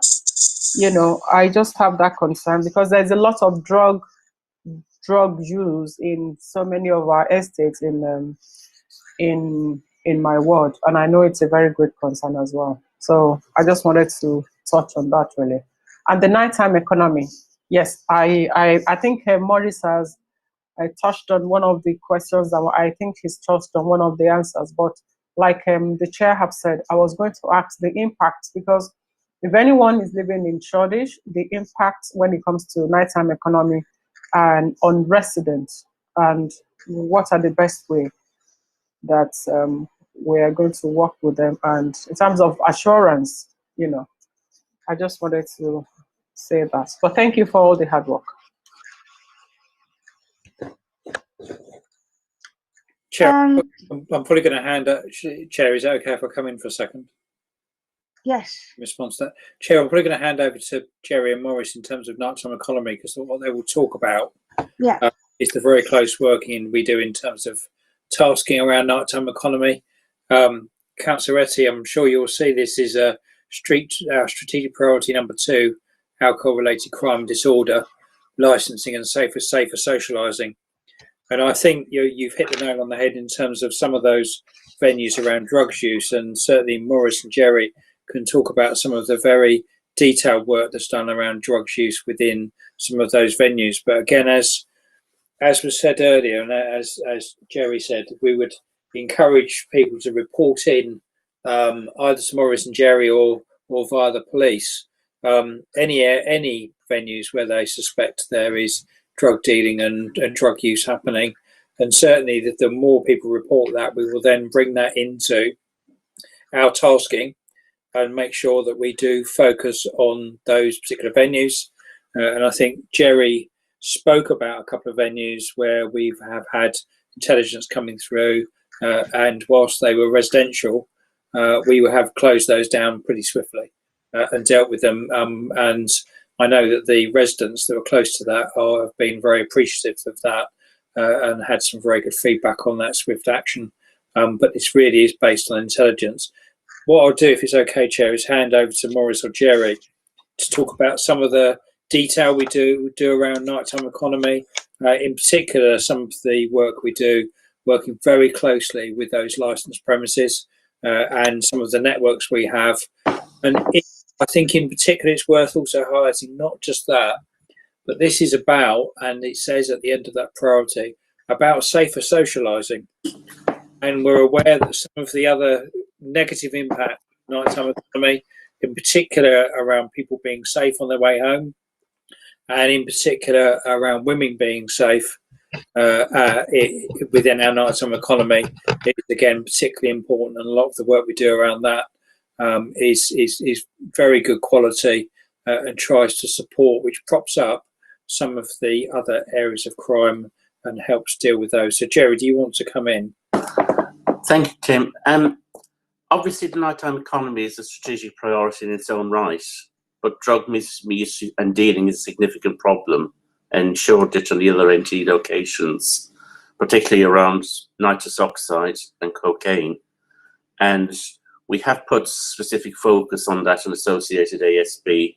Enforcement officers, together with the police, run an operation, the nighttime economy operation, Lagana, some of you would be familiar with, and that targets the busiest places. We've issued a significant number of fixed penalty notices for illegal street trading, littering, urination, etc., and which is so ASB associated with this. And that has formed our major partnership with the police on that. And obviously, I have to say that is funded by the late night levy. The patrols have also involved the police and council licensing teams, the TSG, Safer Neighbourhoods teams, the Police Neighbourhood Task Force, and the Police Neighbourhood Improvement District.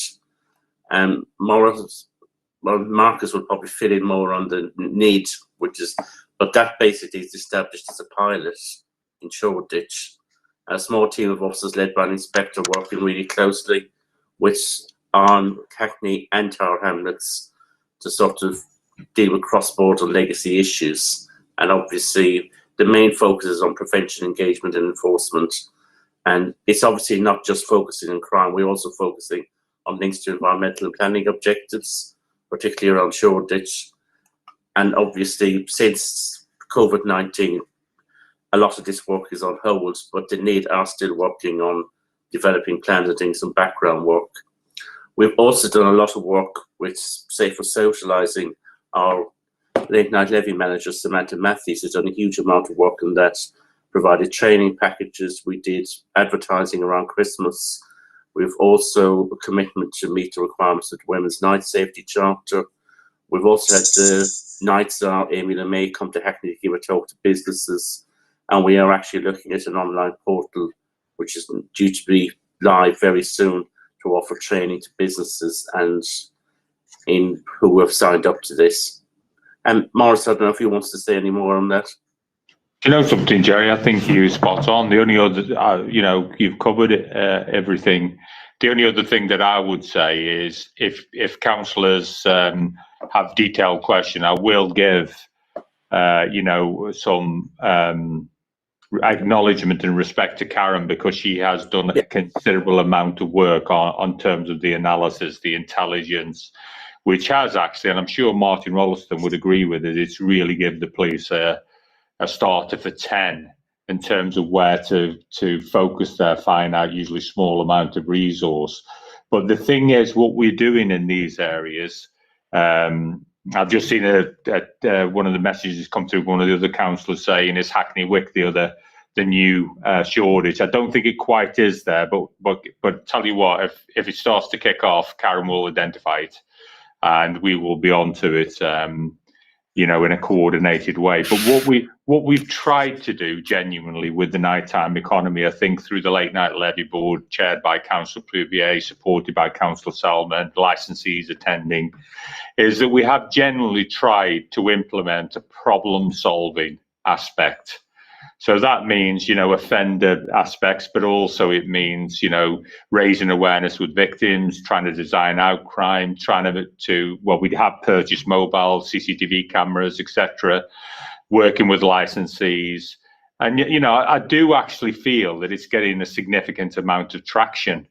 The final thing that I would say is that to reassure colleagues, we have got a plan for when / small if the nighttime economy opens up again, so that we are actually back onto it and we're not, found sleeping on duty, so to speak, around it. But Jerry, I think you covered everything there. So back to you, Councillor Patrick.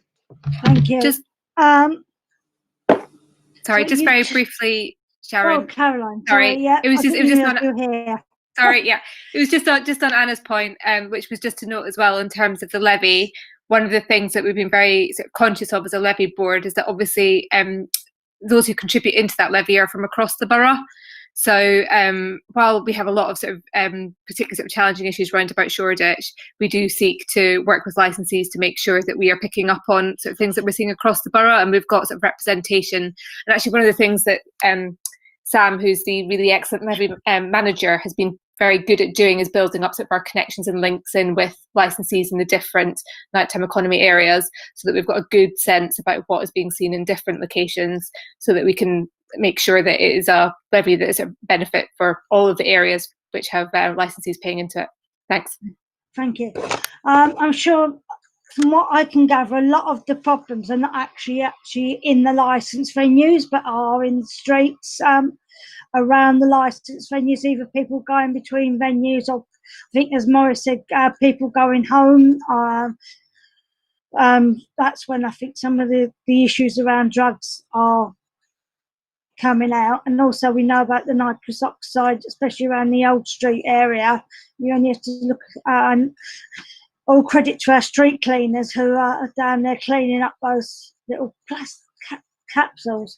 I just wonder whether the police, who are responsible for the criminal aspect of drugs in our streets and in the enforcement, wanted to say a bit about how they were both doing the enforcement in the nighttime economy, and also when people either call the police to report drug dealing. I understand they can't send a 999 car out every time someone reports drug dealing. I don't think they've got resources for that, but often using the analysis that people like Karen are doing, there must be patterns to where drug dealing is taking place, and when it's taking place, no wonder how that's dealt with. It's one of the complaints that residents have. They complain about drug dealing going on and nothing's ever done about it. Clearly, there's been lots of conversation already, and I'm not going to sort of go over all of the ground that's clearly has been covered very articulately, that sets out what we do as a partnership around drugs. And you would have heard Morris already mention about Operation Continuum, and Continuum is a very focused operation where we work through often covert as well as overt methods, gathering intelligence against those excuse me, that we know are trafficking drugs on the streets. And so it's a very targeted operation where we look to take out those kind of people at the top end, the top tier of criminality on the street. And we've done that very successfully. And in recent weeks, we've taken out a number of people linked to drug trafficking, and also that we know are absolutely linked to violence on the streets of Hackney. Over and above that, excuse me, we do know where there is street dealing. And as you've heard, Tim and other colleagues in the partnership talk about the drug profile. We know where there are hotspots, and we know where there is a particular concern and vulnerability in some of the open places, and when there are schools busy, etc., etc. That is where we will be sending officers through a very overt kind of sense in terms of stop and search, which we've talked about earlier on, to really bear down on some of that drug usage and that violence and that trafficking on the streets.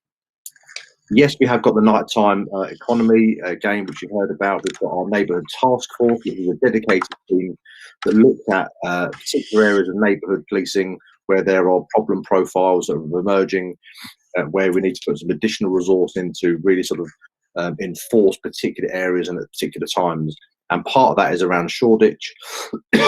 Since I've been at Central East, we have set up the Nighttime Improvement District, which is a dedicated focused around 5 wards in and around Shoreditch, links into the City of London, and obviously borders onto Tower Hamlets, overseen by an inspector led by Martin Ralston as well, where it's a very dedicated, all-encompassing partnership approach, looking at that particular profile, those 5 wards, which probably make up around 25-30% of all criminality in and around Hackney, through drugs, violence, public order, the use of substances, sexual offences, and just antisocial behaviour, of which I know is an absolute kind of, it's a blight on many, many people in the community.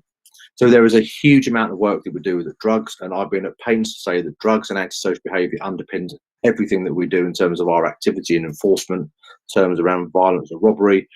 And that also includes, might I just add, very strong links, and we're doing ever more around county lines, vulnerability, exploitation, modern slavery, and those that we know. So when I look at young people involved in, drugs, the vulnerabilities around them, either as users or those that are involved in trafficking.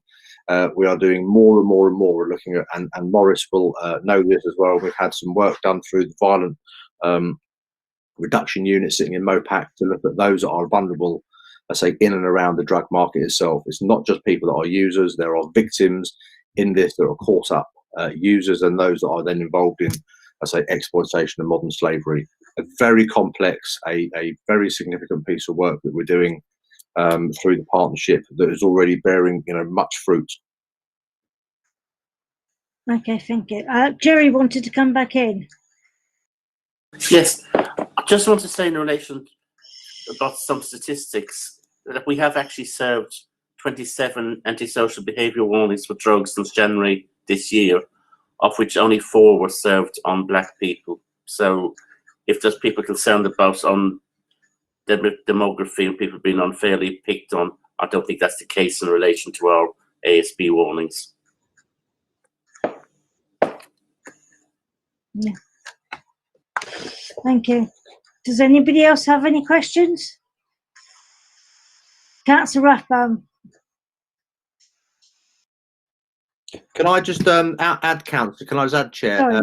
Just really to say, and remiss of me, I do just want to say and pay tribute to Morris and Jerry and Karen and Tim and Councillor Selman and everybody else that's worked so brilliantly with my team over the last few months in and around all of this. We couldn't have done it without that strong partnership, which I think is one of the really, really positive things that goes on in Hackney to serve the community. So just want to say, on behalf of the Met Police and me, thank you very much for everything that everyone has done.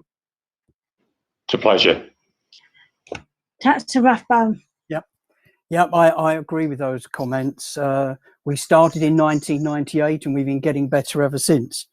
I just wanted to just focus a bit on Jerry mentioned it, and I know Commander's just mentioned it, a bit about reporting. Is that today I was dealing with some stuff which, without going into any details, that the people on an estate were disappointed and disillusioned because when they've reported things, nothing much has happened. Now that's not the fault of officers or whatever necessarily, but I just wondered how can we make better networks of reporting, because I think people are not very trusting. They're frightened.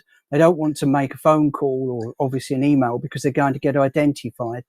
And I know that we have a number that people can call, but often they feel, well, my number still gets recorded. To build up, as it were, local networks, listening ears and seeing eyes that actually, can really help to sort things out. And I know that we also have the police panels, and I've got particular views about that, having virtually run a police panel for about 3 years on behalf of my local sergeants, because they didn't have the resources to do so. They're now doing so. But I just think we need to keep looking at ways of reporting back to people so they know what's going on, so they see some results, so they're encouraged to call in. And also the other side of it is networking, so that people do feel a part of it, that they're a citizen and that they can call in and they're committing their, as it were, their civic duty. They're not a snitch or anything like that. They're actually helping to stop, quite serious drug dealing and crime. Thank you.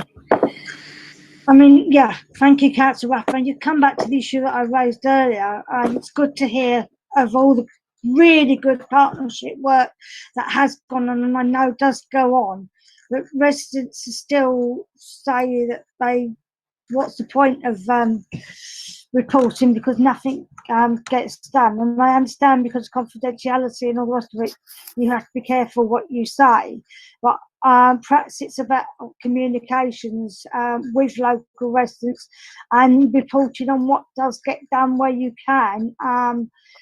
If there has been successes, that they are reported, and we try and get them out there where people have reported that there's antisocial behaviour, and it then is resulted in action, because people don't seem to see that anything's happened, or it just goes quiet, or people disappear and they don't realise why, because what they said or did actually had an action. And we, the authorities, have taken action. If nobody else wants to come in, I'll thank everybody who's spoken. Morris, Jerry, Tim, Councillor Lynch, did you want to come in? Oh, Councillor Eke. No, but I think our chief exec does. Sorry, I think Tim. Chief Exec wanted to say something, Chair. Right, sorry. Okay. Councillor Patrick, it was just a last few words on this issue. I just wanted to say that the focus on this issue is really welcome. One of the things we want to do is remove the impact of the drugs market on our residents, on the vulnerability of our young people, on the vulnerability people that in our nighttime economy. We want a safe borough. We want a safe nighttime economy. We want safe socialising. We don't want people preying on the vulnerability of our young people and using them. We want to make sure we have a borough where we create opportunity for those young people and we can deliver fantastic outcomes.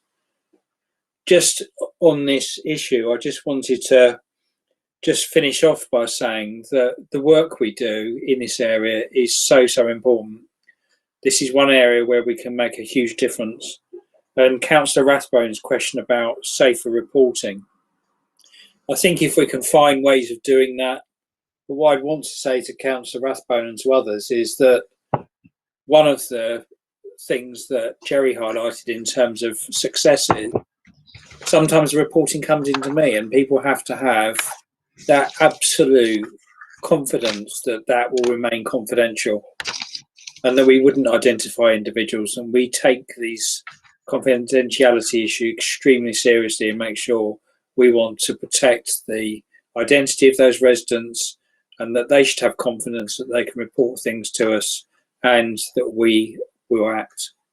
And that's if we get that message across to our residents and thereby creating trust and confidence that as public bodies we will listen to them and we will act and we will do our best to make a difference to our borough. And that's what we're here for. So I just wanted to say that to round off. So thank you very much for letting me say these few words. Thank you, Tim.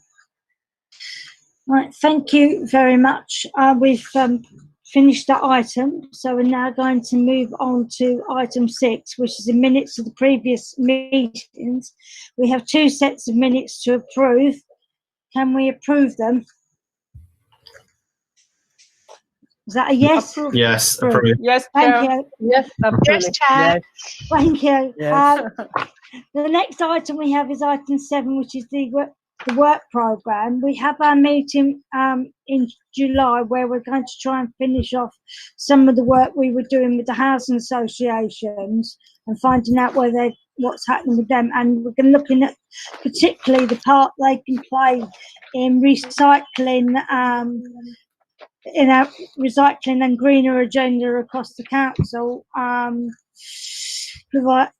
At the next meeting, I heard what people said about another meeting with the police, and we'll have a discussion offline to see where the best way of doing that, whether we have call another one of these meetings a private meeting or we wait a bit till we can all be in a room. Hopefully that might be the autumn, but